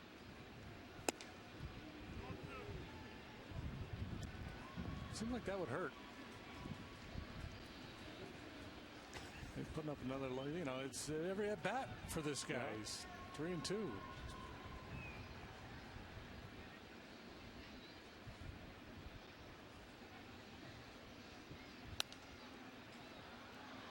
Pitch away from that count again. Chad Billingsley had Tommy John surgery earlier today, or yesterday it was. Today's Thursday, right? It is. Wednesday he had surgery. They all kind of blend together. They sure do. So he's done for the season and will miss the first few months of next year.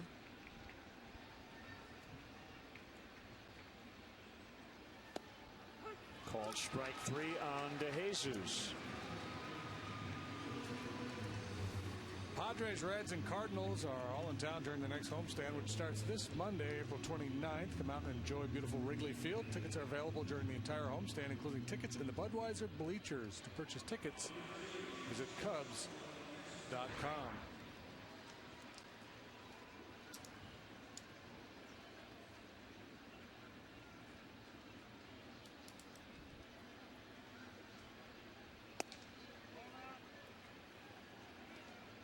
One and nothing on Castro. 1 for 2 with an RBI. Yeah, that deep Dodger pitching. All those starters that they had, they thought they had a surplus, and not so much anymore. They were trying to figure out what to do with Ted Lilly, so at least that answers that, at least for the time being.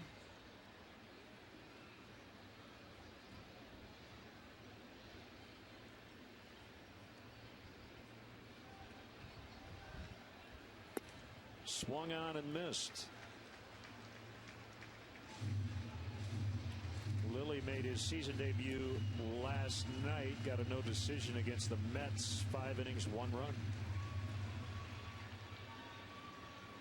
Coming off shoulder surgery.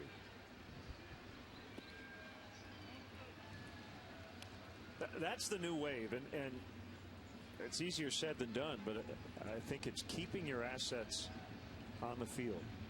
And the Cubs have really built up their athletic training and medical staffs over the past couple of years. Slowey can't get it, and it's booted by Solano. That'll extend the inning. Yeah, that'll be an E4. I think Slowey got a piece of that ball, and it might have put a little funky spin on it. That challenged Solano as well. The ball looked like it had some side spin that kicked back the other way on him. See if Slowey gets a piece. Couldn't tell.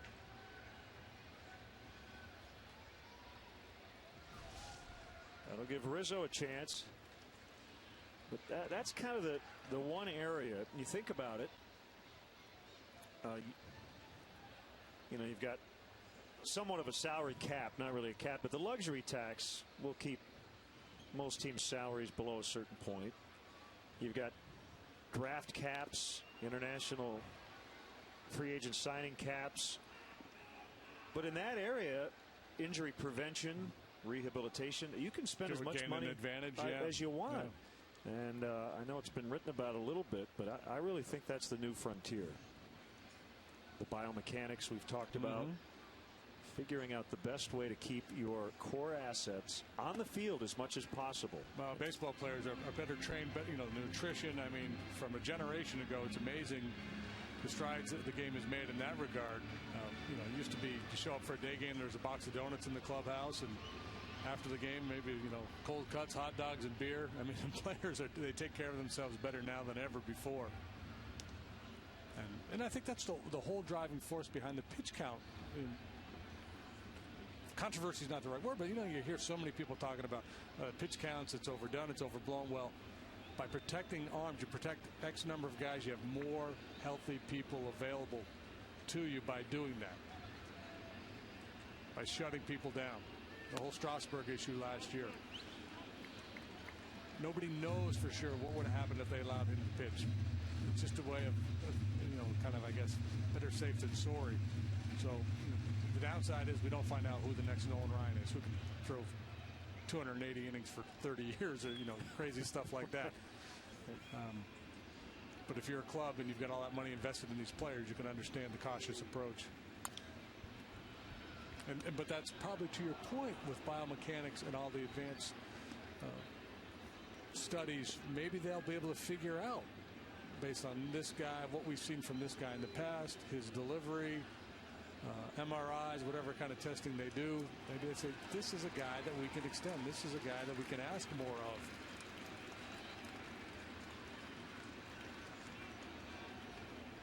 Swing and a miss to end the inning. Yeah, he's pressing big time. Yeah, he is. Rizzo struck out all 3 times. Full moon tonight. And it's still 3-2.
The 5th inning is brought to you by Fifth Third Bank, creating contemporary solutions for a better banking experience for everyone.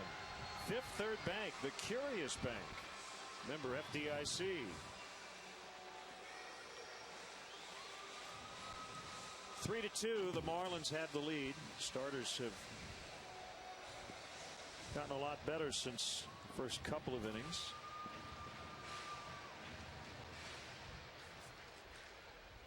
Tough part of the order here. Polanco, Stanton, and Mahoney.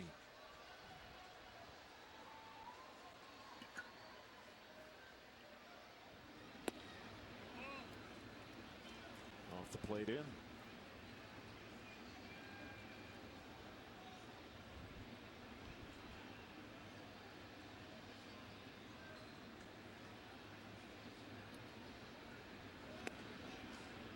Over the dish that time. 1-1.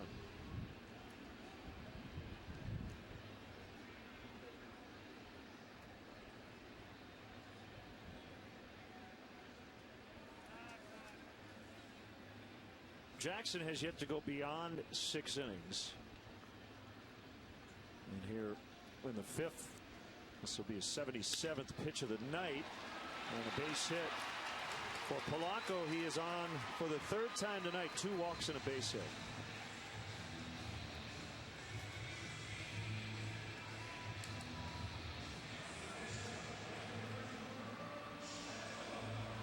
He's not going to hit it over your head very often in the outfield, but he's a pesky hitter. Really makes you work to get him out. Sprays line drives all around the field.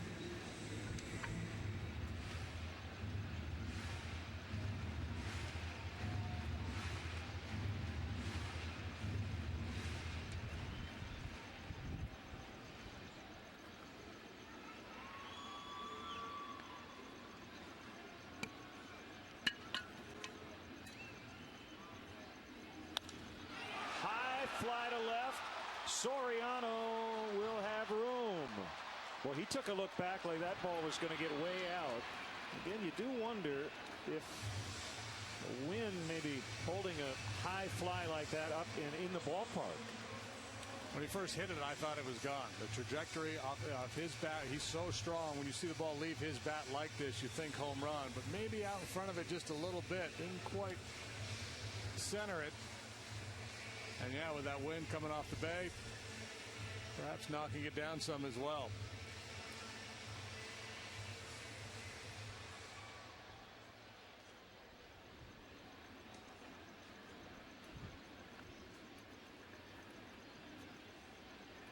Polanco is still at first, one out, and it's Mahoney.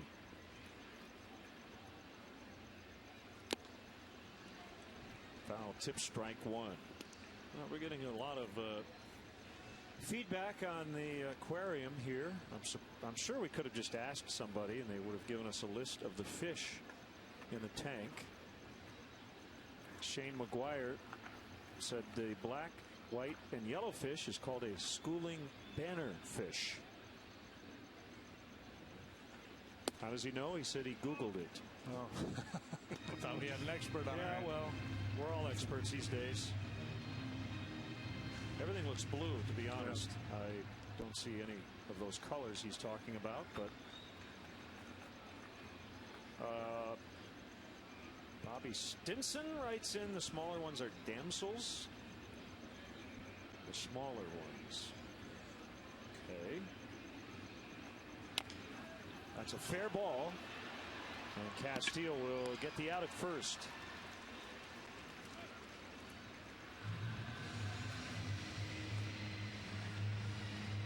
Helped catch a barracuda once on a fishing trip. Did you really? Off the coast here, yeah. Florida. What? How big was the barracuda? Was it big? I don't know, about 9 feet long. Oh, no, really? No. It was they're like 2-3 feet, right? Yeah. And what'd you big catch nasty teeth. I have no idea. It was one of those where you basically say you're going fishing, but essentially the guys who run the boat that you pay, they do the fishing. You just look at it and then take a picture standing next to it. You lean over the boat half the time because you're seasick, and then hey, look at my fish. This is awesome. Ruggiano takes ball one.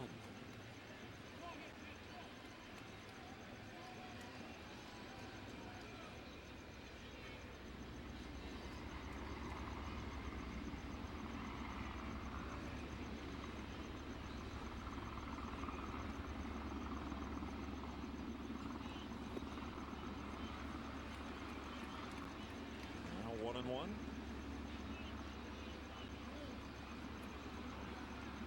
Ruggiano's punched out both times up tonight.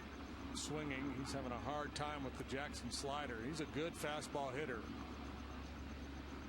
Turned around and rolled this Chapman fastball game winner against the Reds last week. Before Chapman was really heating it up, it was only 94, but that's the book on Ruggiano. Good fastball hitter.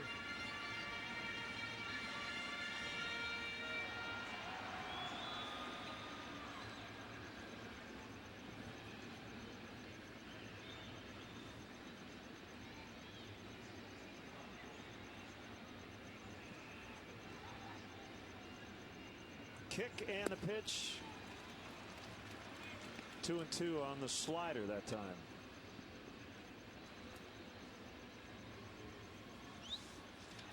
It's always seen in this at bat. Yeah, I don't know that I would come off of it if I were Edwin.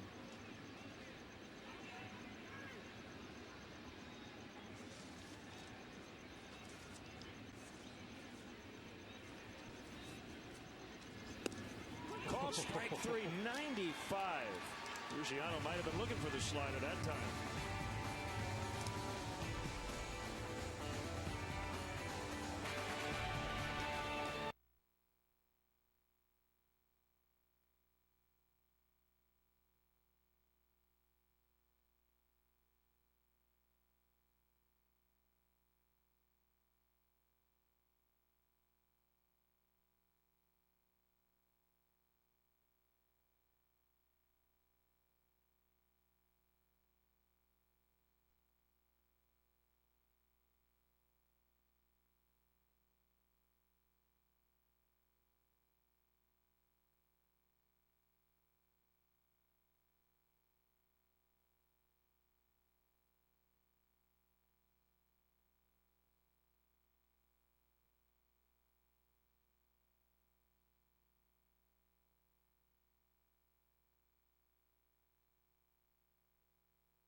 Cub fans, we want to recognize your Chicagoland and Northwest Indiana Chevy dealers for their continued support of local youth baseball leagues.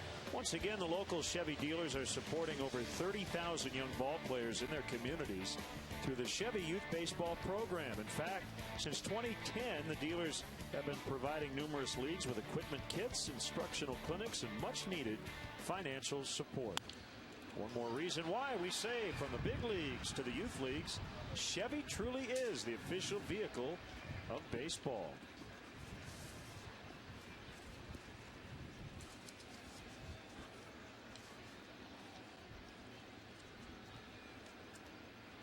Slowey's 0-1 to Soriano's shank foul, 0-2. Well, 3 runs. I'm not sure Kevin Slowey knows what to do with those. Getting 1 run in support total while he's been on the mound in his first 4 outings. But he's not allowed more than 2 in any of his starts, including tonight. 5 and counting.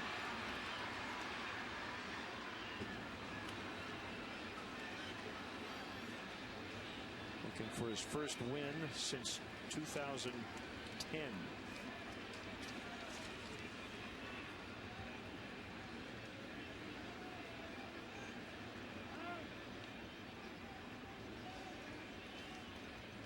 Pretty much been fastball changeup. A few sliders, but just a well-placed fastball has been the key. Easy hop for Valleca. And Soriano is out.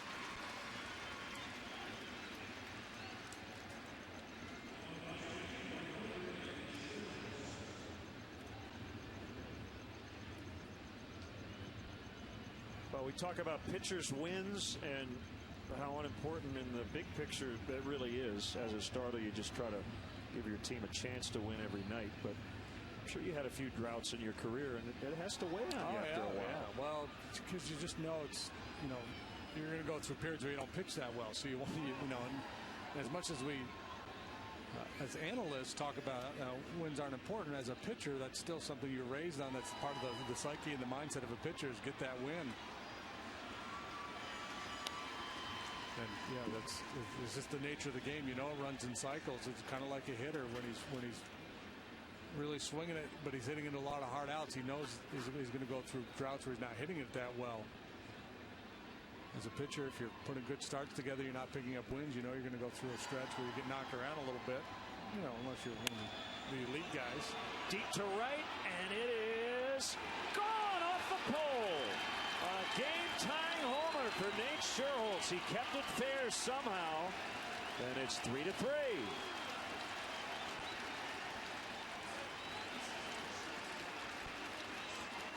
Sherholtz and DeJesus have had the best swings off of Slowey tonight. Sherholtz ripped a double to right field last time up, and now he does a little better. That ball drifts back over the heart of the plate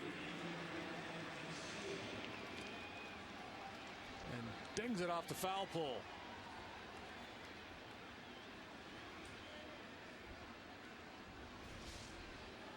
No replay needed.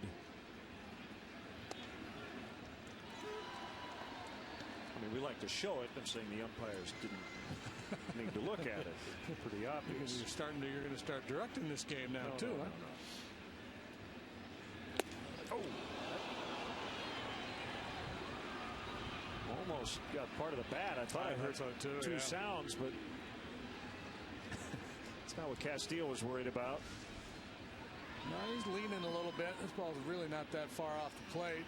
He's out on that front foot and has to buckle to get out of the way.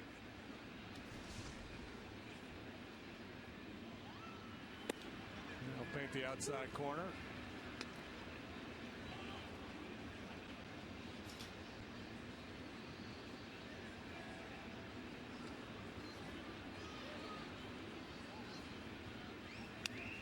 The Marlins have won 1 of Slowey's 4 starts. That was a 2-1 win. He did not get the win. That was last time out at Cincinnati. The previous 3 games, he got beat 2-1, 2-0, and 3-0.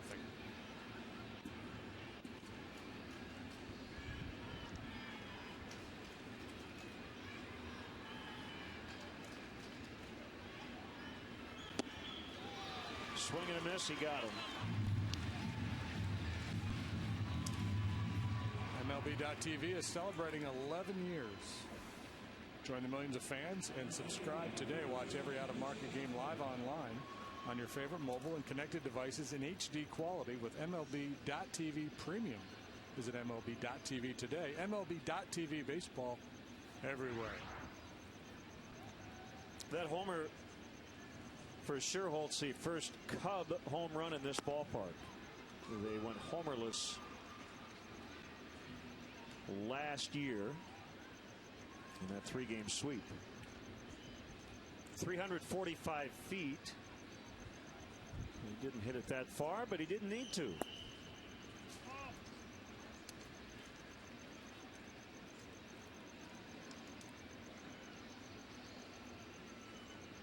The Cubs only scored 6 runs in that entire 3-game series last year in mid-April.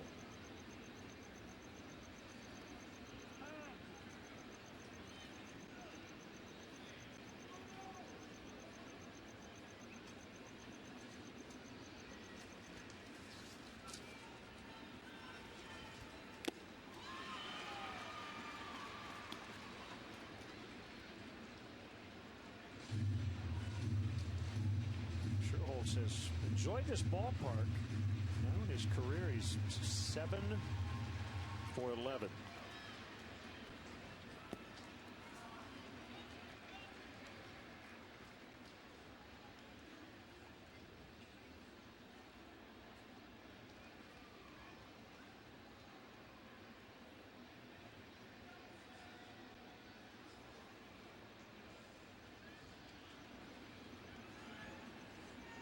Slowly gets a sign from Brantley. And the breaking ball is fouled away.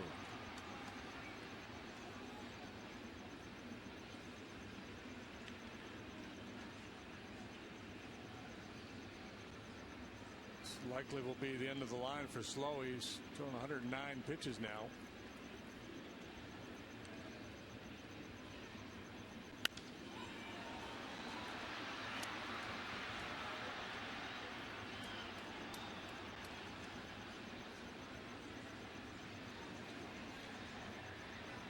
Home runs in New York tonight. Yankees leading the Blue Jays 5-3 as they go to the 7th. Encarnacion and Laurie for the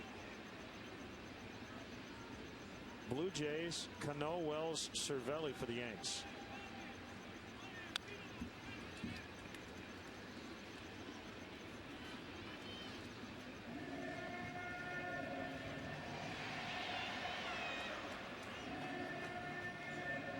Hector Rondon.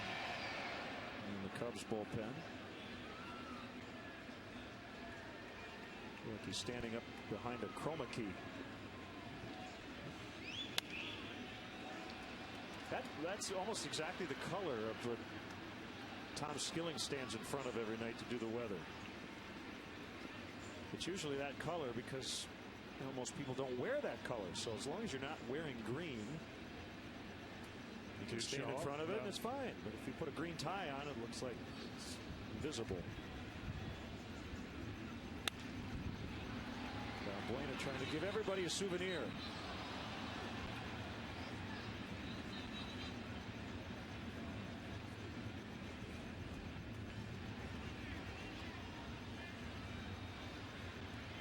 Valbuena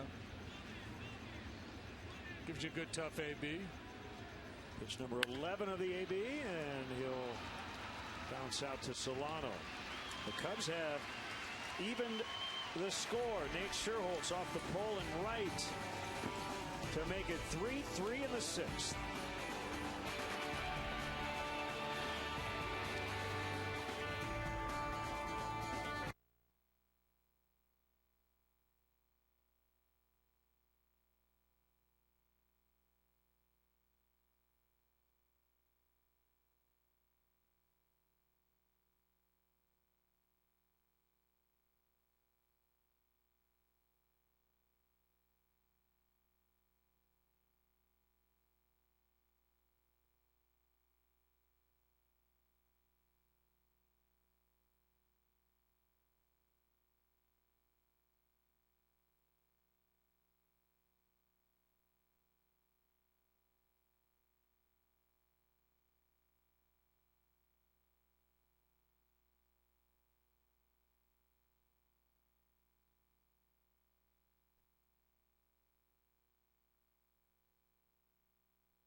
his third blast of the season.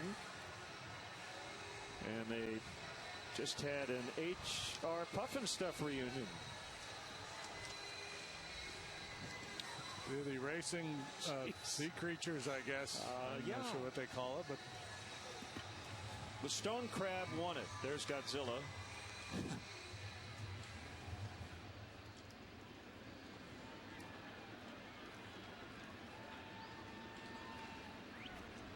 And the Cubs have come back to tie it 3-3.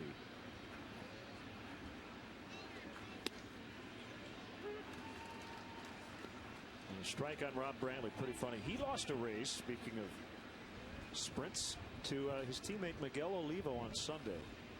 And as a result had to carry all of his teammates' luggage to their rooms in Minneapolis that night. Olivo challenged him to 2 40-yard dashes and beat him both times, stemming from Olivo being removed for a pinch runner in the 10th inning the day before. That runner was Brantley. If Brantley had won, he would have taken home $1,000. So Olivo gets removed and says, "I'm faster than you, and I'll prove it." And he did. I'm guessing that'll be the last time this year that Brantley runs for Olivo. Yeah, I would think so.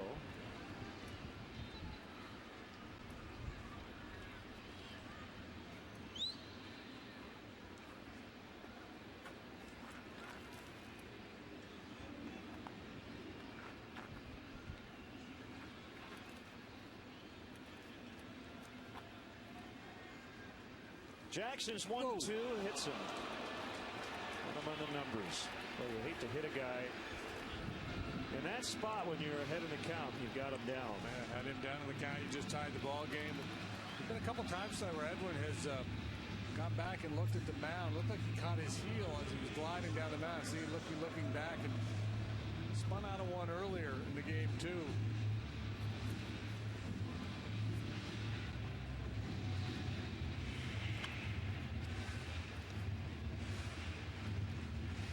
Routinely 94, 95 miles an hour with that fastball tonight.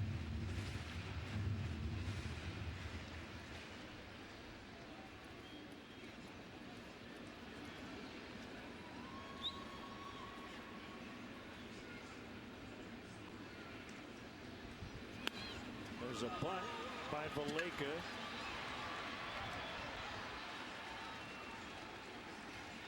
It'll go 1-3.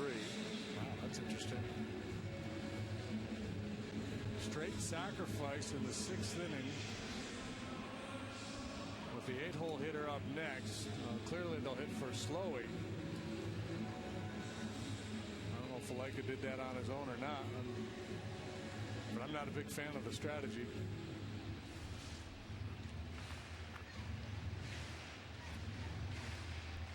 We're playing for one here.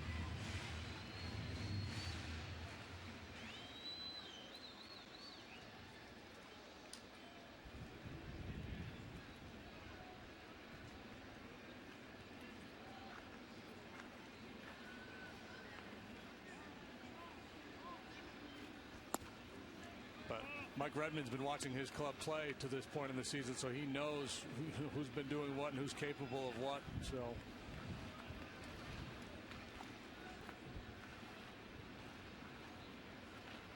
he's got his own idea how he wants to run his club. They're 2 out of 6 with runners in scoring position.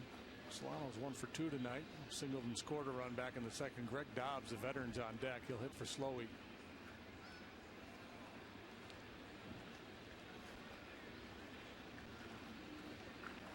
Donovan Solano has a brother, Jonathan, who made his debut last year, just like Donovan did.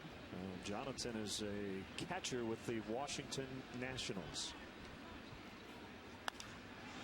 Off the end of the bat, he lifts it in the air in the left center for the out.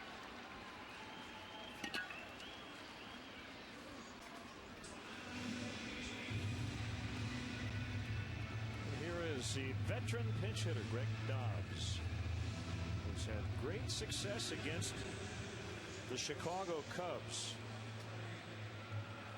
.390 in his career. He's the active major league leader in pinch hits with 85, pinch hit doubles with 19, and 10 pinch hit home runs. 2 out of 8 in his career against Edwin Jackson.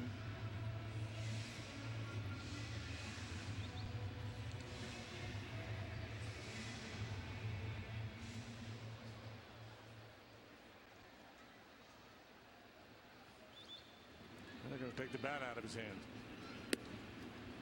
Go after Juan Pierre.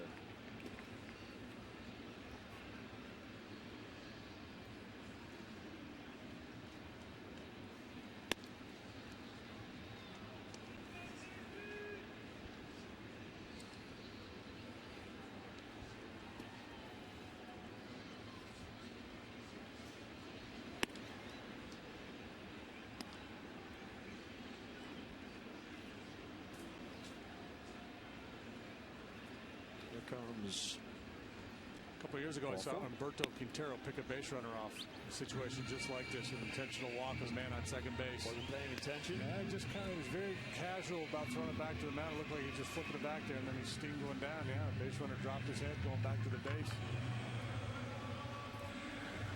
Well, we talked about Brantley's speed or lack thereof. It may come into play.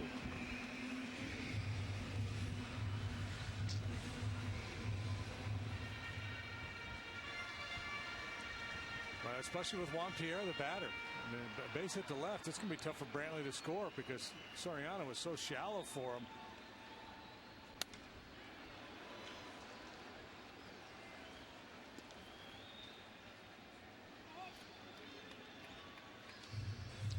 The outfield shortens up generally for Pierre, and certainly on the outfield side. And routine base hit to left. It would be very difficult to score Brantley. So pitch him away. Don't give him anything to pull.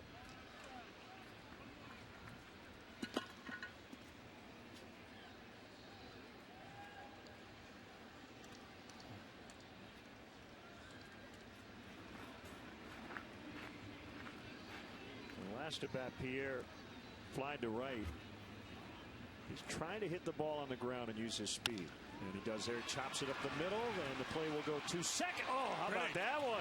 Glove to bare hand. Barney to Castro to end the inning. And that keeps this game tied at 3.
Xfinity home from Comcast 37 years ago today. Rick Monday of the Cubs at Dodger Stadium saving the American flag.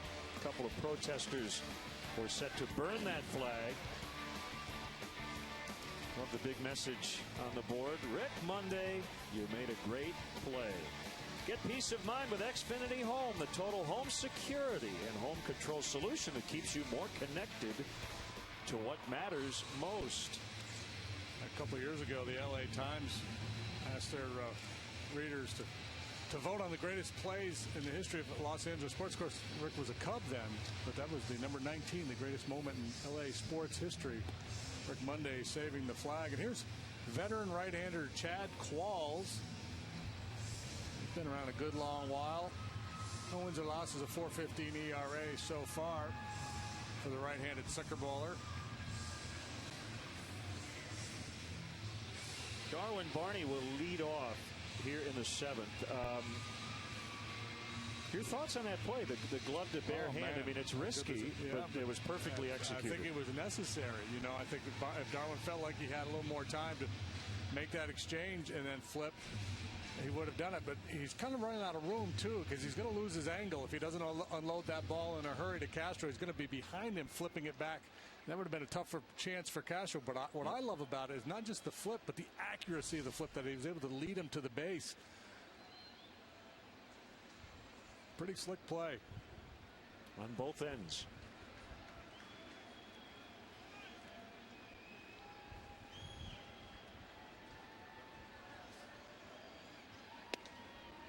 And a great diving stab of a liner earlier. Looks like he wants to defend his Gold Glove.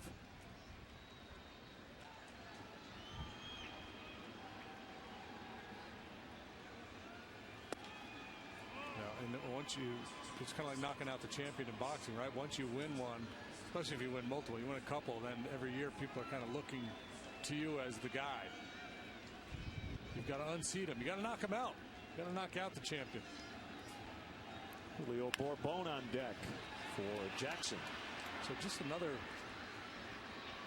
hang with him for Slowey tonight. What's that? How many consecutive starts without a W? Was it 13 we had? 14 now, maybe? I believe it would be 14.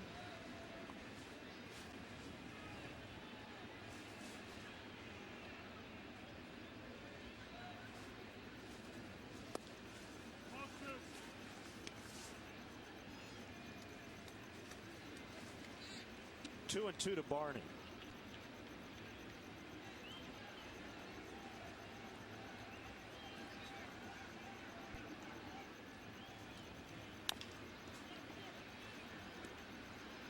Polanco will throw out Barney.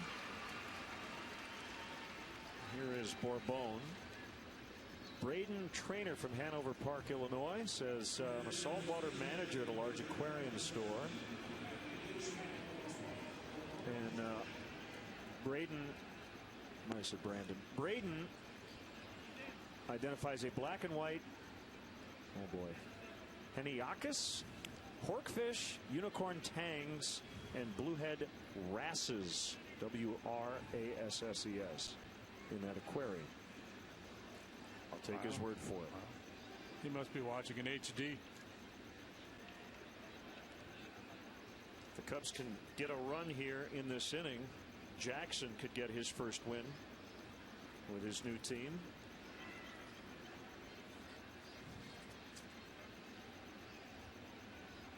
It looked like it was going to be a rough night for him, but he settled in, hung in there. A lot of traffic the first couple of innings. But he's got it through 6, so it's 4th consecutive quality start. Hit hard on the ground foul. He got a glove.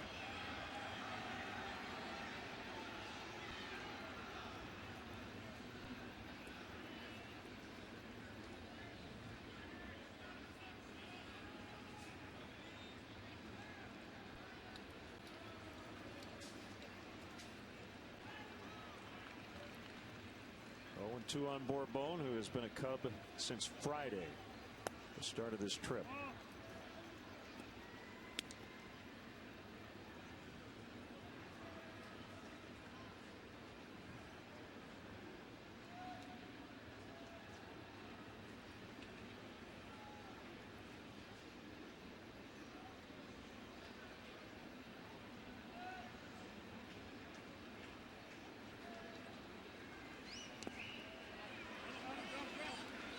And that's a strikeout.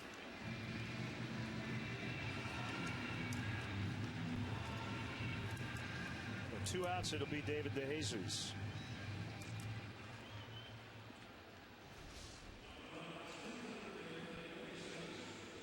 Tight little slider there from Qualls. And most of his game is going east and west. Sinkers running one way, sliders going the other.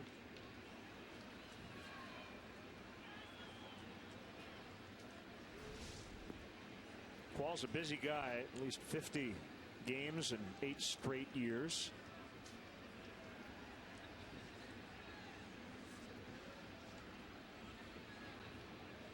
"34 years old. And it's outside for a ball.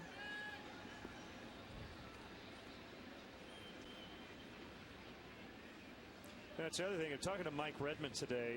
I said, what's the hardest part of this job, being new to it, even though he did manage in the minor leagues? He said, getting to know the league again. Just kind of being out of this mix, being back in the minor leagues. He said, I know a lot of the players, but I haven't seen a lot of the young players on other teams. It's just a matter of experience at this point.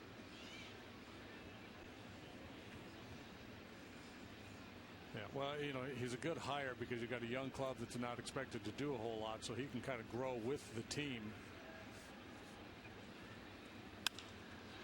Fly ball left center.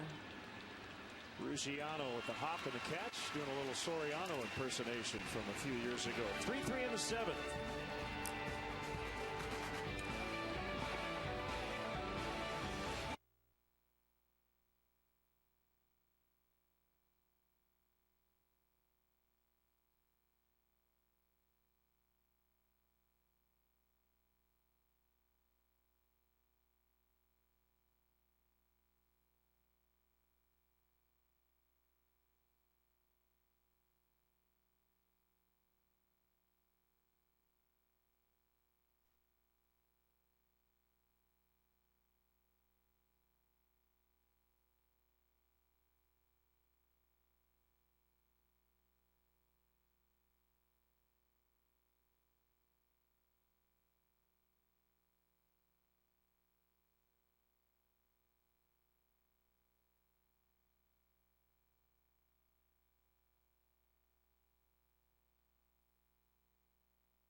Weiser fan cam.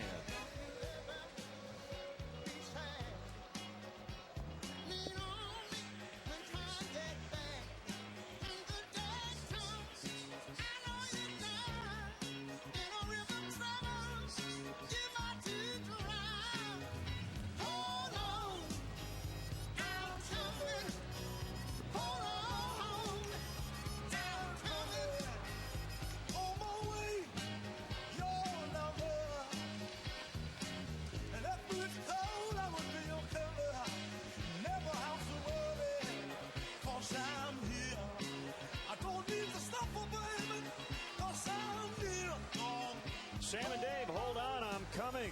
Cubs baseball brought to you by Budweiser, the official beer of Major League Baseball. Great times are waiting. Grab some Buds.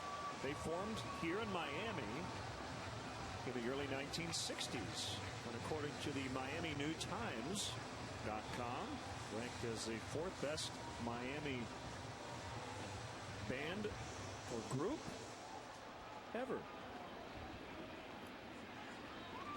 Who's number 1? Gloria Estefan?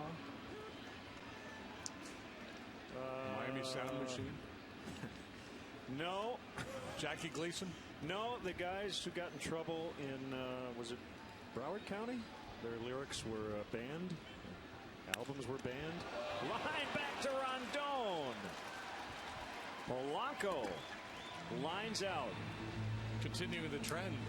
The line drive to the mound. We've seen a bunch of it already this year. Rondon unfazed by that comebacker. So I got this, boys. Falls off a little bit to the first base side, but in that instance, that was advantageous. And how about this assignment for Rondon? He's been used sparingly, but here he is in the 7th inning of a tie ball game. Dale Swain testing the youngster, looking for answers in that bullpen. Here's Stanton with 1 out and a 3-3 tie. You got 2 live crew. They will never be heard on fan cam, but they're ranked as a #1 Miami area band. Yes.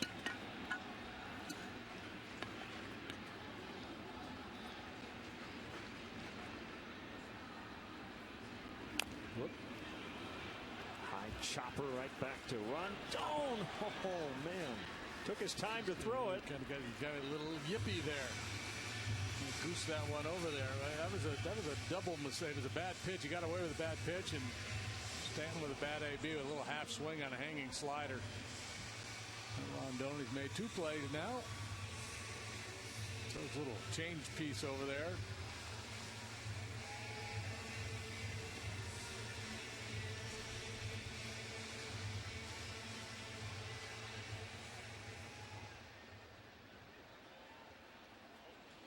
Hector, 25 years old. He's from Venezuela.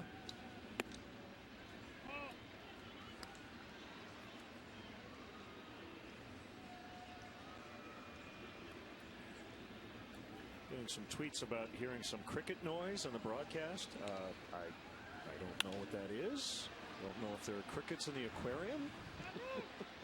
But thank you for asking. We'll get right on that. There are no crickets in the booth as far as I know. Nighttime in Miami, 3-3.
Edwin Jackson had to gut his way through the first inning. But leaving the game in a 3-3 tie, the Marlins got all their runs in the first 2 frames. Your Chicagoland and Northwest Indiana Honda dealers, as reliable as the cars themselves. I guess a full moon kind of night. Yeah, there's that Jackie Gleason moon I was talking about. Dating myself. And a strike called. You know, you just know your history. You know your television history well.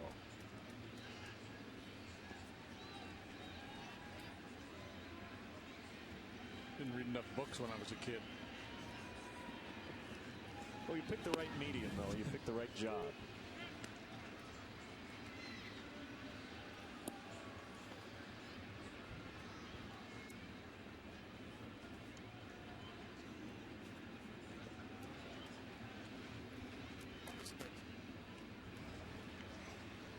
Qualls with an 0-2, and Castro went fishing, keeping with the theme of the night.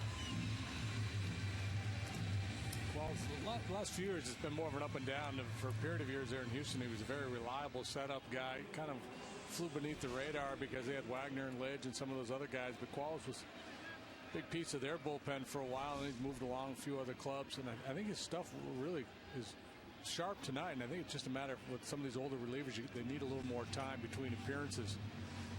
But that stuff he's featuring tonight certainly will play.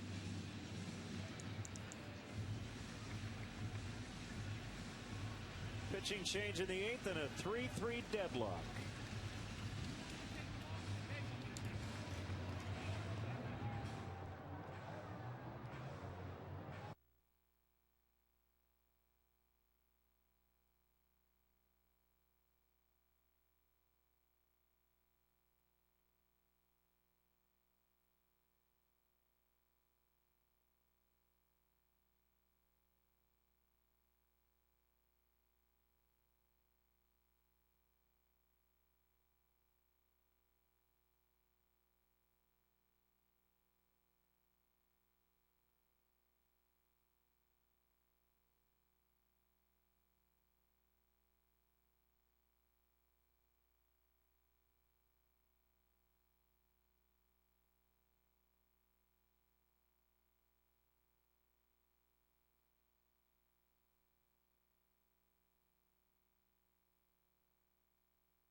The world.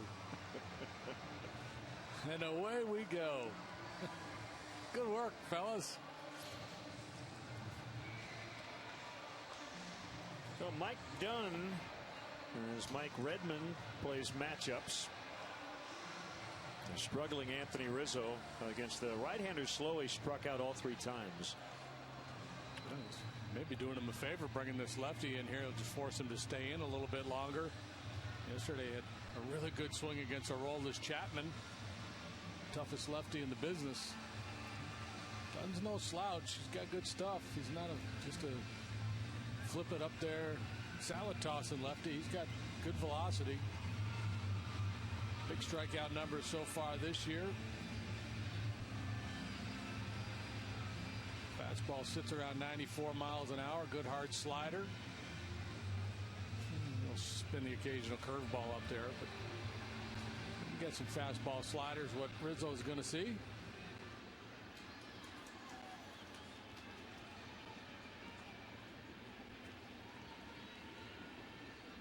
And here we go on the corner.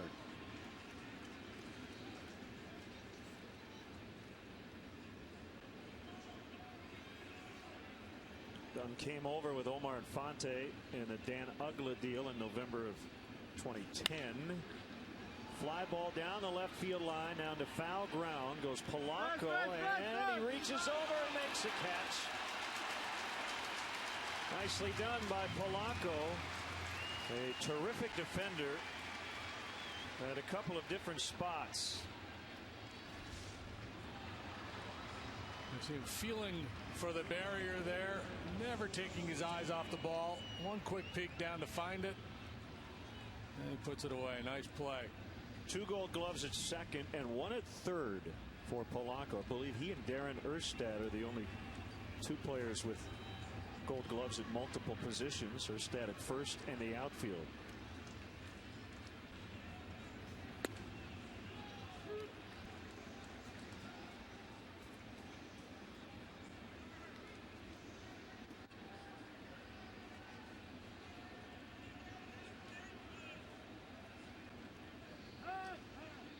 Cubs need another long one here. They got the game tire from Scherholtz in the 6th. Manufacturing runs has not been their forte here in April.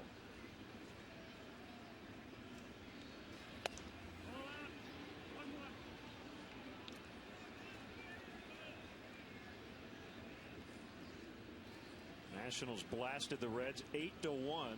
Cincinnati had one hit tonight, a Joey Votto homer in the fourth. That was it.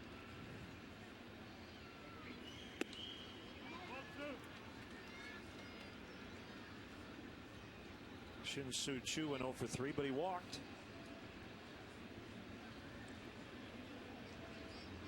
Yeah, I think Dunn's still in this game because Schierholtz is on deck. Dunn's the only left-handed arm that Redmond has in the bullpen. Fly ball to center, and it's a drifting Ruggiano now under it. It's getting late, and we're still tied. Bottom of the eighth coming up.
Billy the Marlin.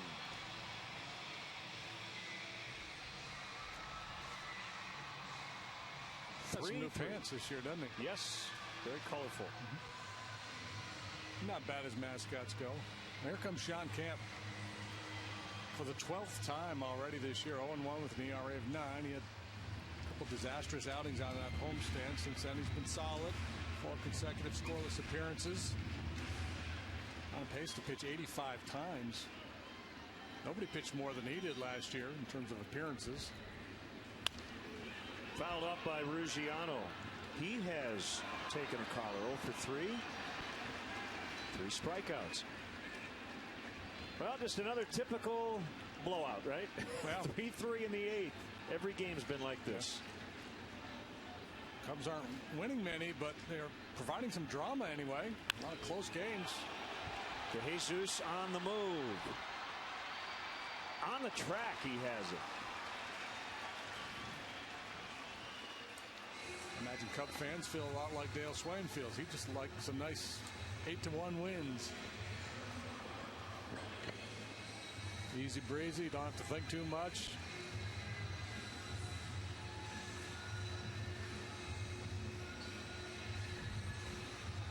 Tonight won't be one of those nights.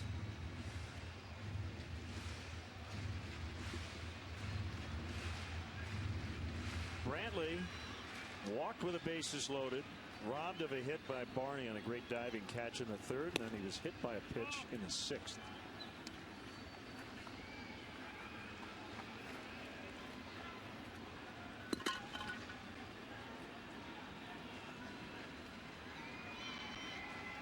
Robert Jacob Brantley.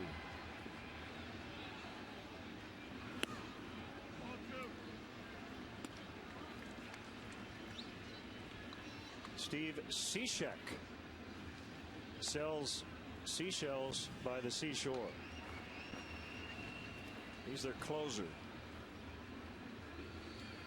He sells saves by the seashore. Slider called strike. 2-1. Big league debut last year for Brantley as a Marlin. Hit .290 in 31 games.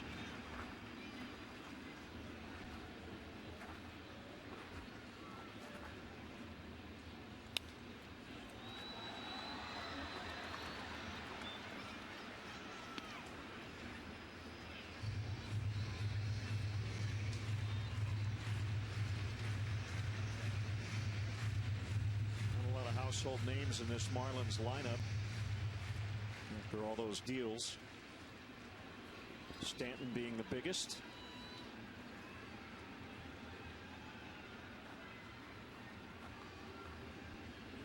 Inside.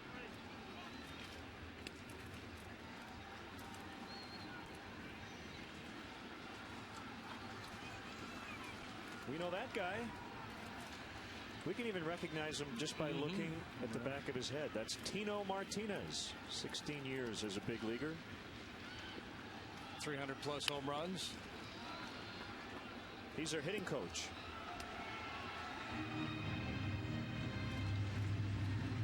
From Florida, but he's from the other coast, from Tampa.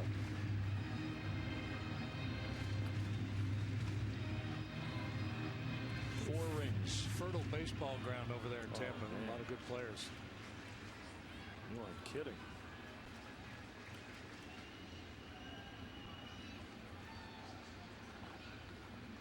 Lou Piniella being one of them. Yeah. A slip by Rizzo, but still time to get it to camp.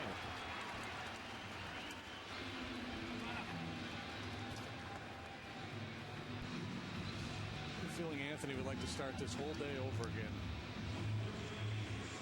It's kind of symbolic of the way things have gone, but they got their man. That's the bottom line. And who knows, he might get another chance to swing the bat. You know, Lou Piniella was an outstanding high school basketball player in Tampa, too. Yeah. Big time.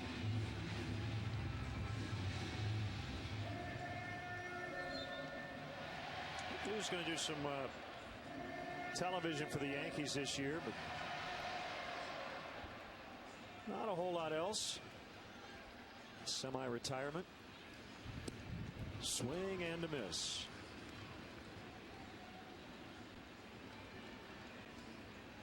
We still tell Lou's stories around the dinner table before games.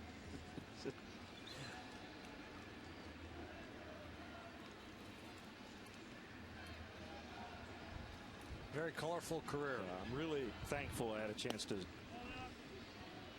cover a big league club with him as the manager for a few years. And a couple of really good ones, 07, 08, as the Cubs won the division.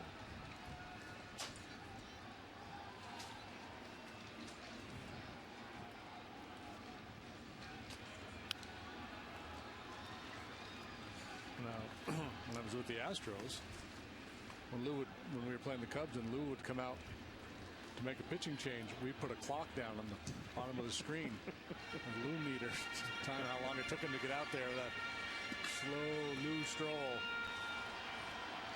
Think about all those days in Lou's office with Ron Santo. And they would just go back and forth and talk about guys they played with or knew back in the 60s and 70s.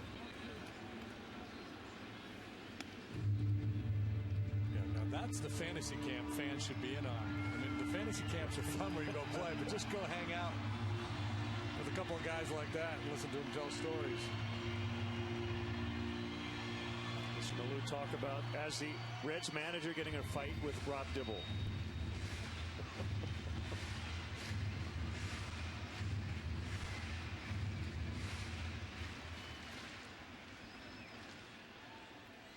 Two to Valleca. Short right, it's Sherholtz.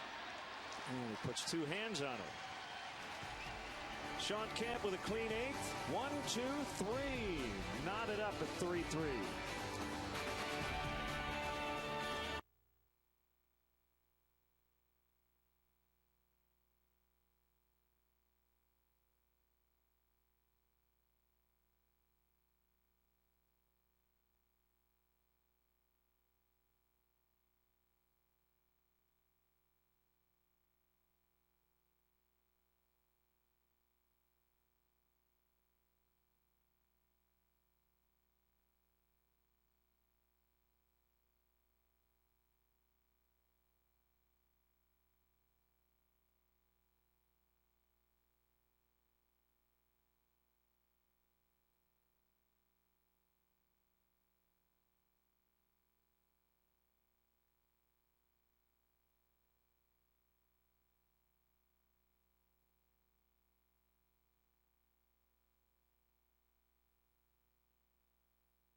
Putting up a long 4-game weekend set.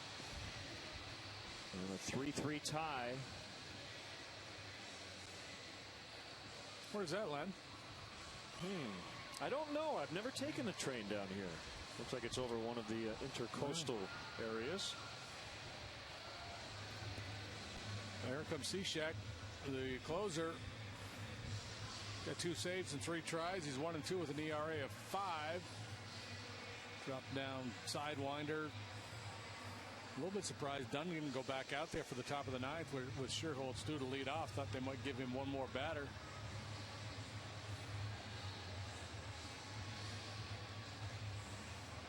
This year left-handed hitters are 6 out of 20 against Cishek. That's a .300 batting average. He's faced him one time and he's got a knock. Outside at 93 for ball 1.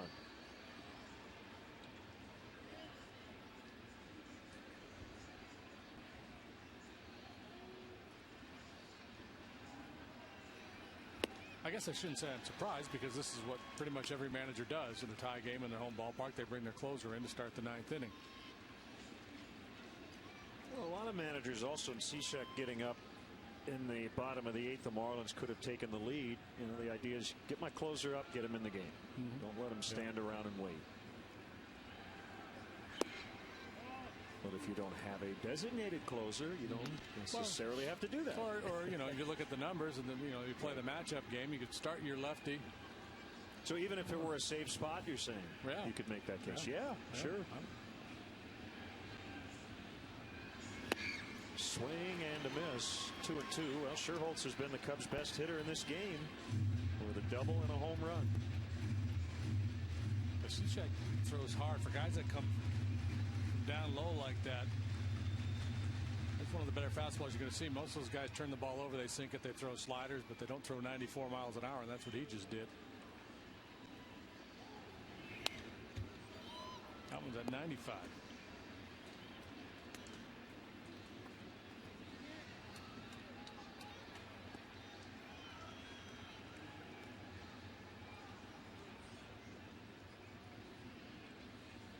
Yeah, I'm not saying Cishek won't win this battle, but there's certainly a case to be made to have left Dunn in the game. I'm looking at his splits from last year. Lefty's had a .391 on base against him.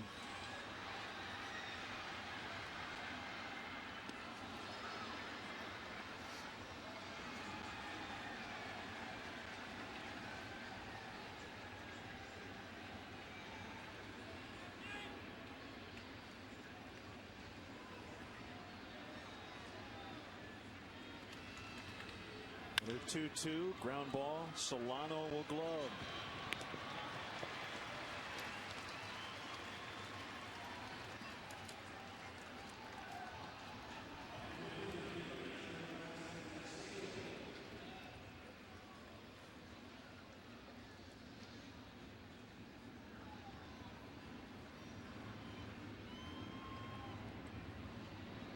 Cishek last year picked up 15 saves for the Marlins at 19 tries, pitching to a 2.69 ERA.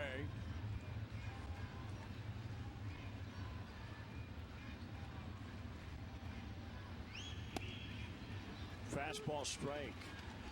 He is a product of Carson Newman College. Are you familiar? Carson Newman College. I've heard of it, but that's about the extent of it. Newman. Carson Newman. It's in Jefferson City, Tennessee. They're nicknamed the Mailmen.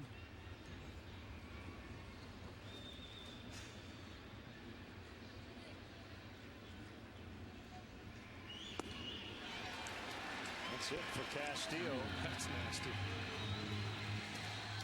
It's interesting when you watch the way he pitches and you think, well, this guy is he's a setup guy who's designed to just chew up right-handed hitters, and he certainly looks like he's capable of doing that, but he's got the opportunity now to solidify himself as the closer here. Remember Heath Bell, that thing just blew up on the Marlins last year. That one clubbed to deep right. Stanton will watch it go! Valbuena with a home run. 4-3. Louis Valbuena coming up big again. That's number 4. You may recall in Cincinnati the other night he gave the Cubs the lead with a 2-1 bolt in extra innings. A lead they could not hold, but showing a flair for the dramatic.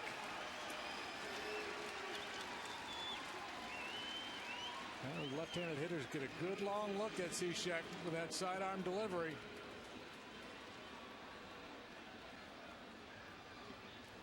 Well, that had a great sound off the bat.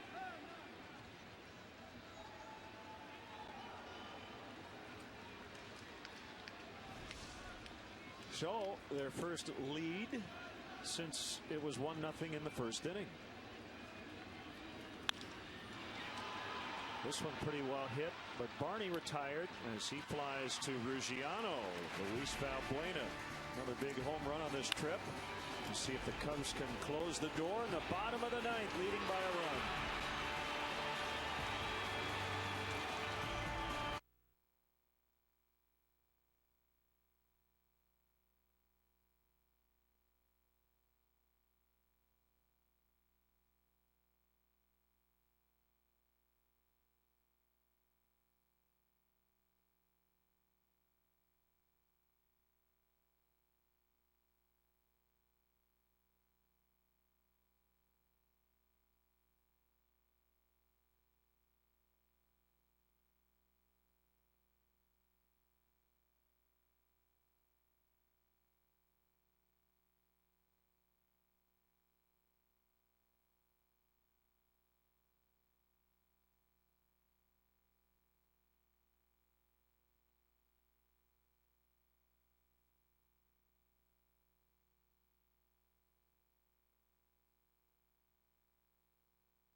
Line shot homer, Luis Valbuena.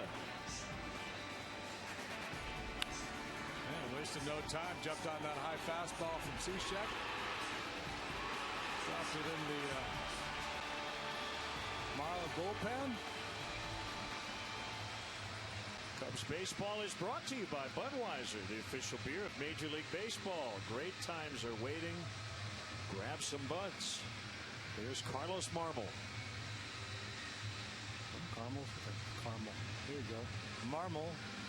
Been pretty darn good since losing his job as the closer. Now he gets an opportunity to slam the door on the fish here. He let one get away the other day in Cincinnati, but a lot of hitting, a couple walks in that inning. And the Cubs ended up winning anyway, but command's been better. Get that first guy. 2-0. I think you had the ice cream on the brain. You said caramel. You made a very underrated point, I thought. I don't know. You just felt like it was a throwaway line over dinner. Get to that after the 2-0. That's a strike. You said butterscotch is very underrated in terms of toppings. And I would agree with you. We make the tour of the National League. All of ice cream, then everybody serves some kind of soft serve. They got chocolate and caramel. I'm looking for some butterscotch. That's all. 3-1. Normally say throw a fastball here, but I think he probably has better command of his slider most nights than he does his fastball. So whatever you can throw over the plate here is what you need to do. Slider's not a home run hitter. You can't afford to walk him. And he does. Yeah, so some people may second guess the slider there. So you can't throw him a slider, but he missed with it, but he may execute that pitch. He probably finds the plate more often than he does with his fastball, and actually could have been called a strike. Well, you saw some of it in games against Houston, and Cub fans who saw Carlos at his best a couple of years ago know that he walked the leadoff man a lot. He'd put 1, 2, 3 runners on, but get out of it. There's Austin Kearns, one of the few Marlins who's seen him a fair amount. He's pinch hitting for Cishek. Way outside. Here comes Castillo.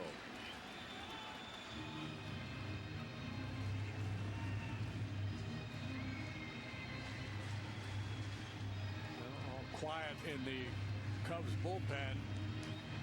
See how long that lasts. Swain talking to Chris Bosio. So he's headed to the phone.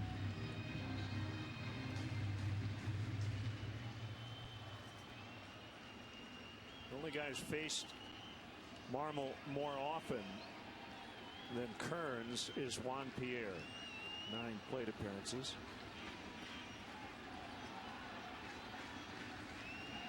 And Pierre's on deck.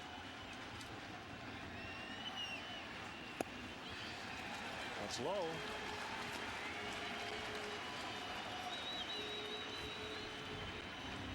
Cameron Lowe getting loose.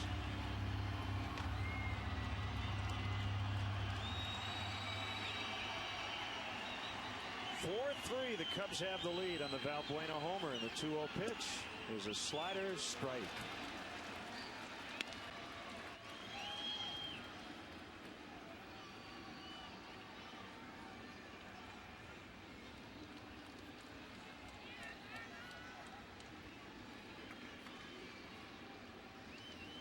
Kearns recently had to spend a night in a hospital a couple of weeks ago due to an irregular heartbeat.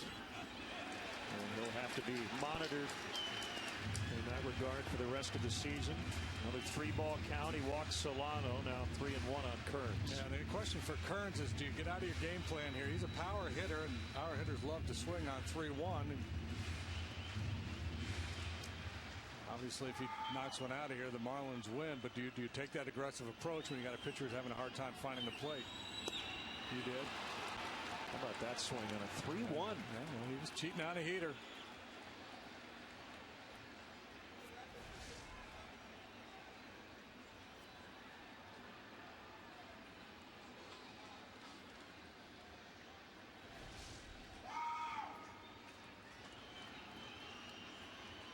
Full count.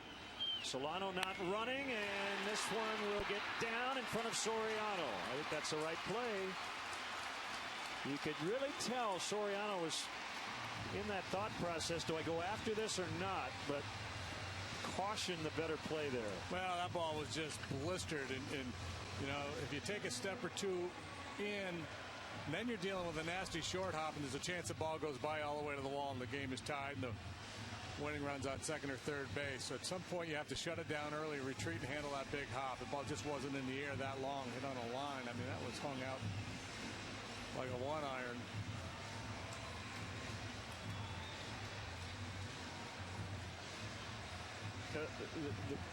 Where you really like Marmol the most, JD, is against guys who haven't seen him, because he pitches backwards in a lot of ways. Now he's throwing his fastball a lot more than he used to. But when a guy sees him for the first time, you know, it's hard to pick up where the ball's coming out of his hand.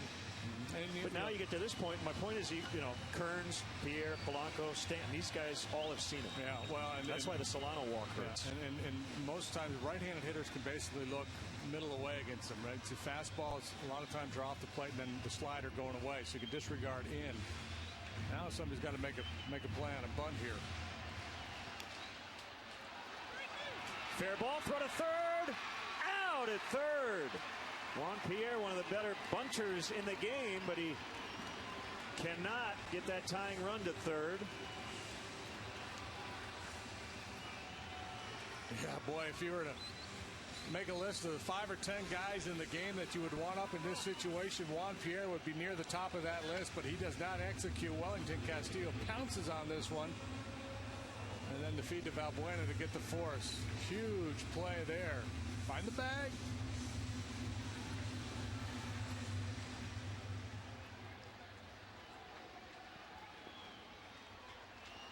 That was not even a tough decision to go to third base on that one.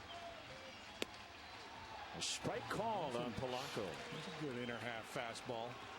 Kearns a tying run at second. The winning run now is Pierre at first. Well, the other thing about the bunt, you get an out. I mean, not only do you get the lead guy, but just getting that first out. DeJesus will make the catch. 2 down. Best hit ball of the inning.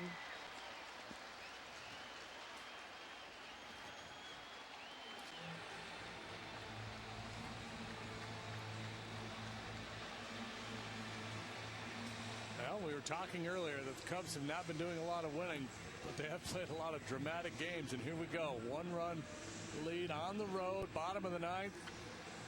And here comes King Kong.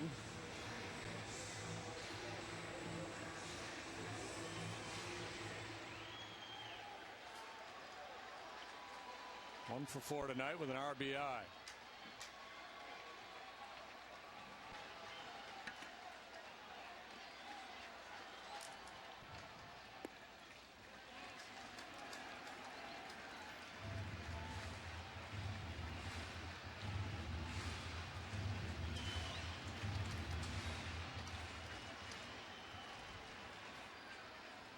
Marmol ready for a 1-0. Stanton could not hold up.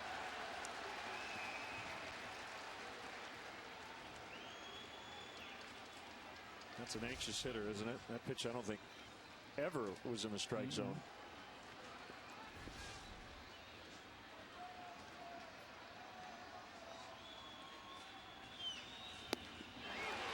Blew it by him on a fastball. 1-2.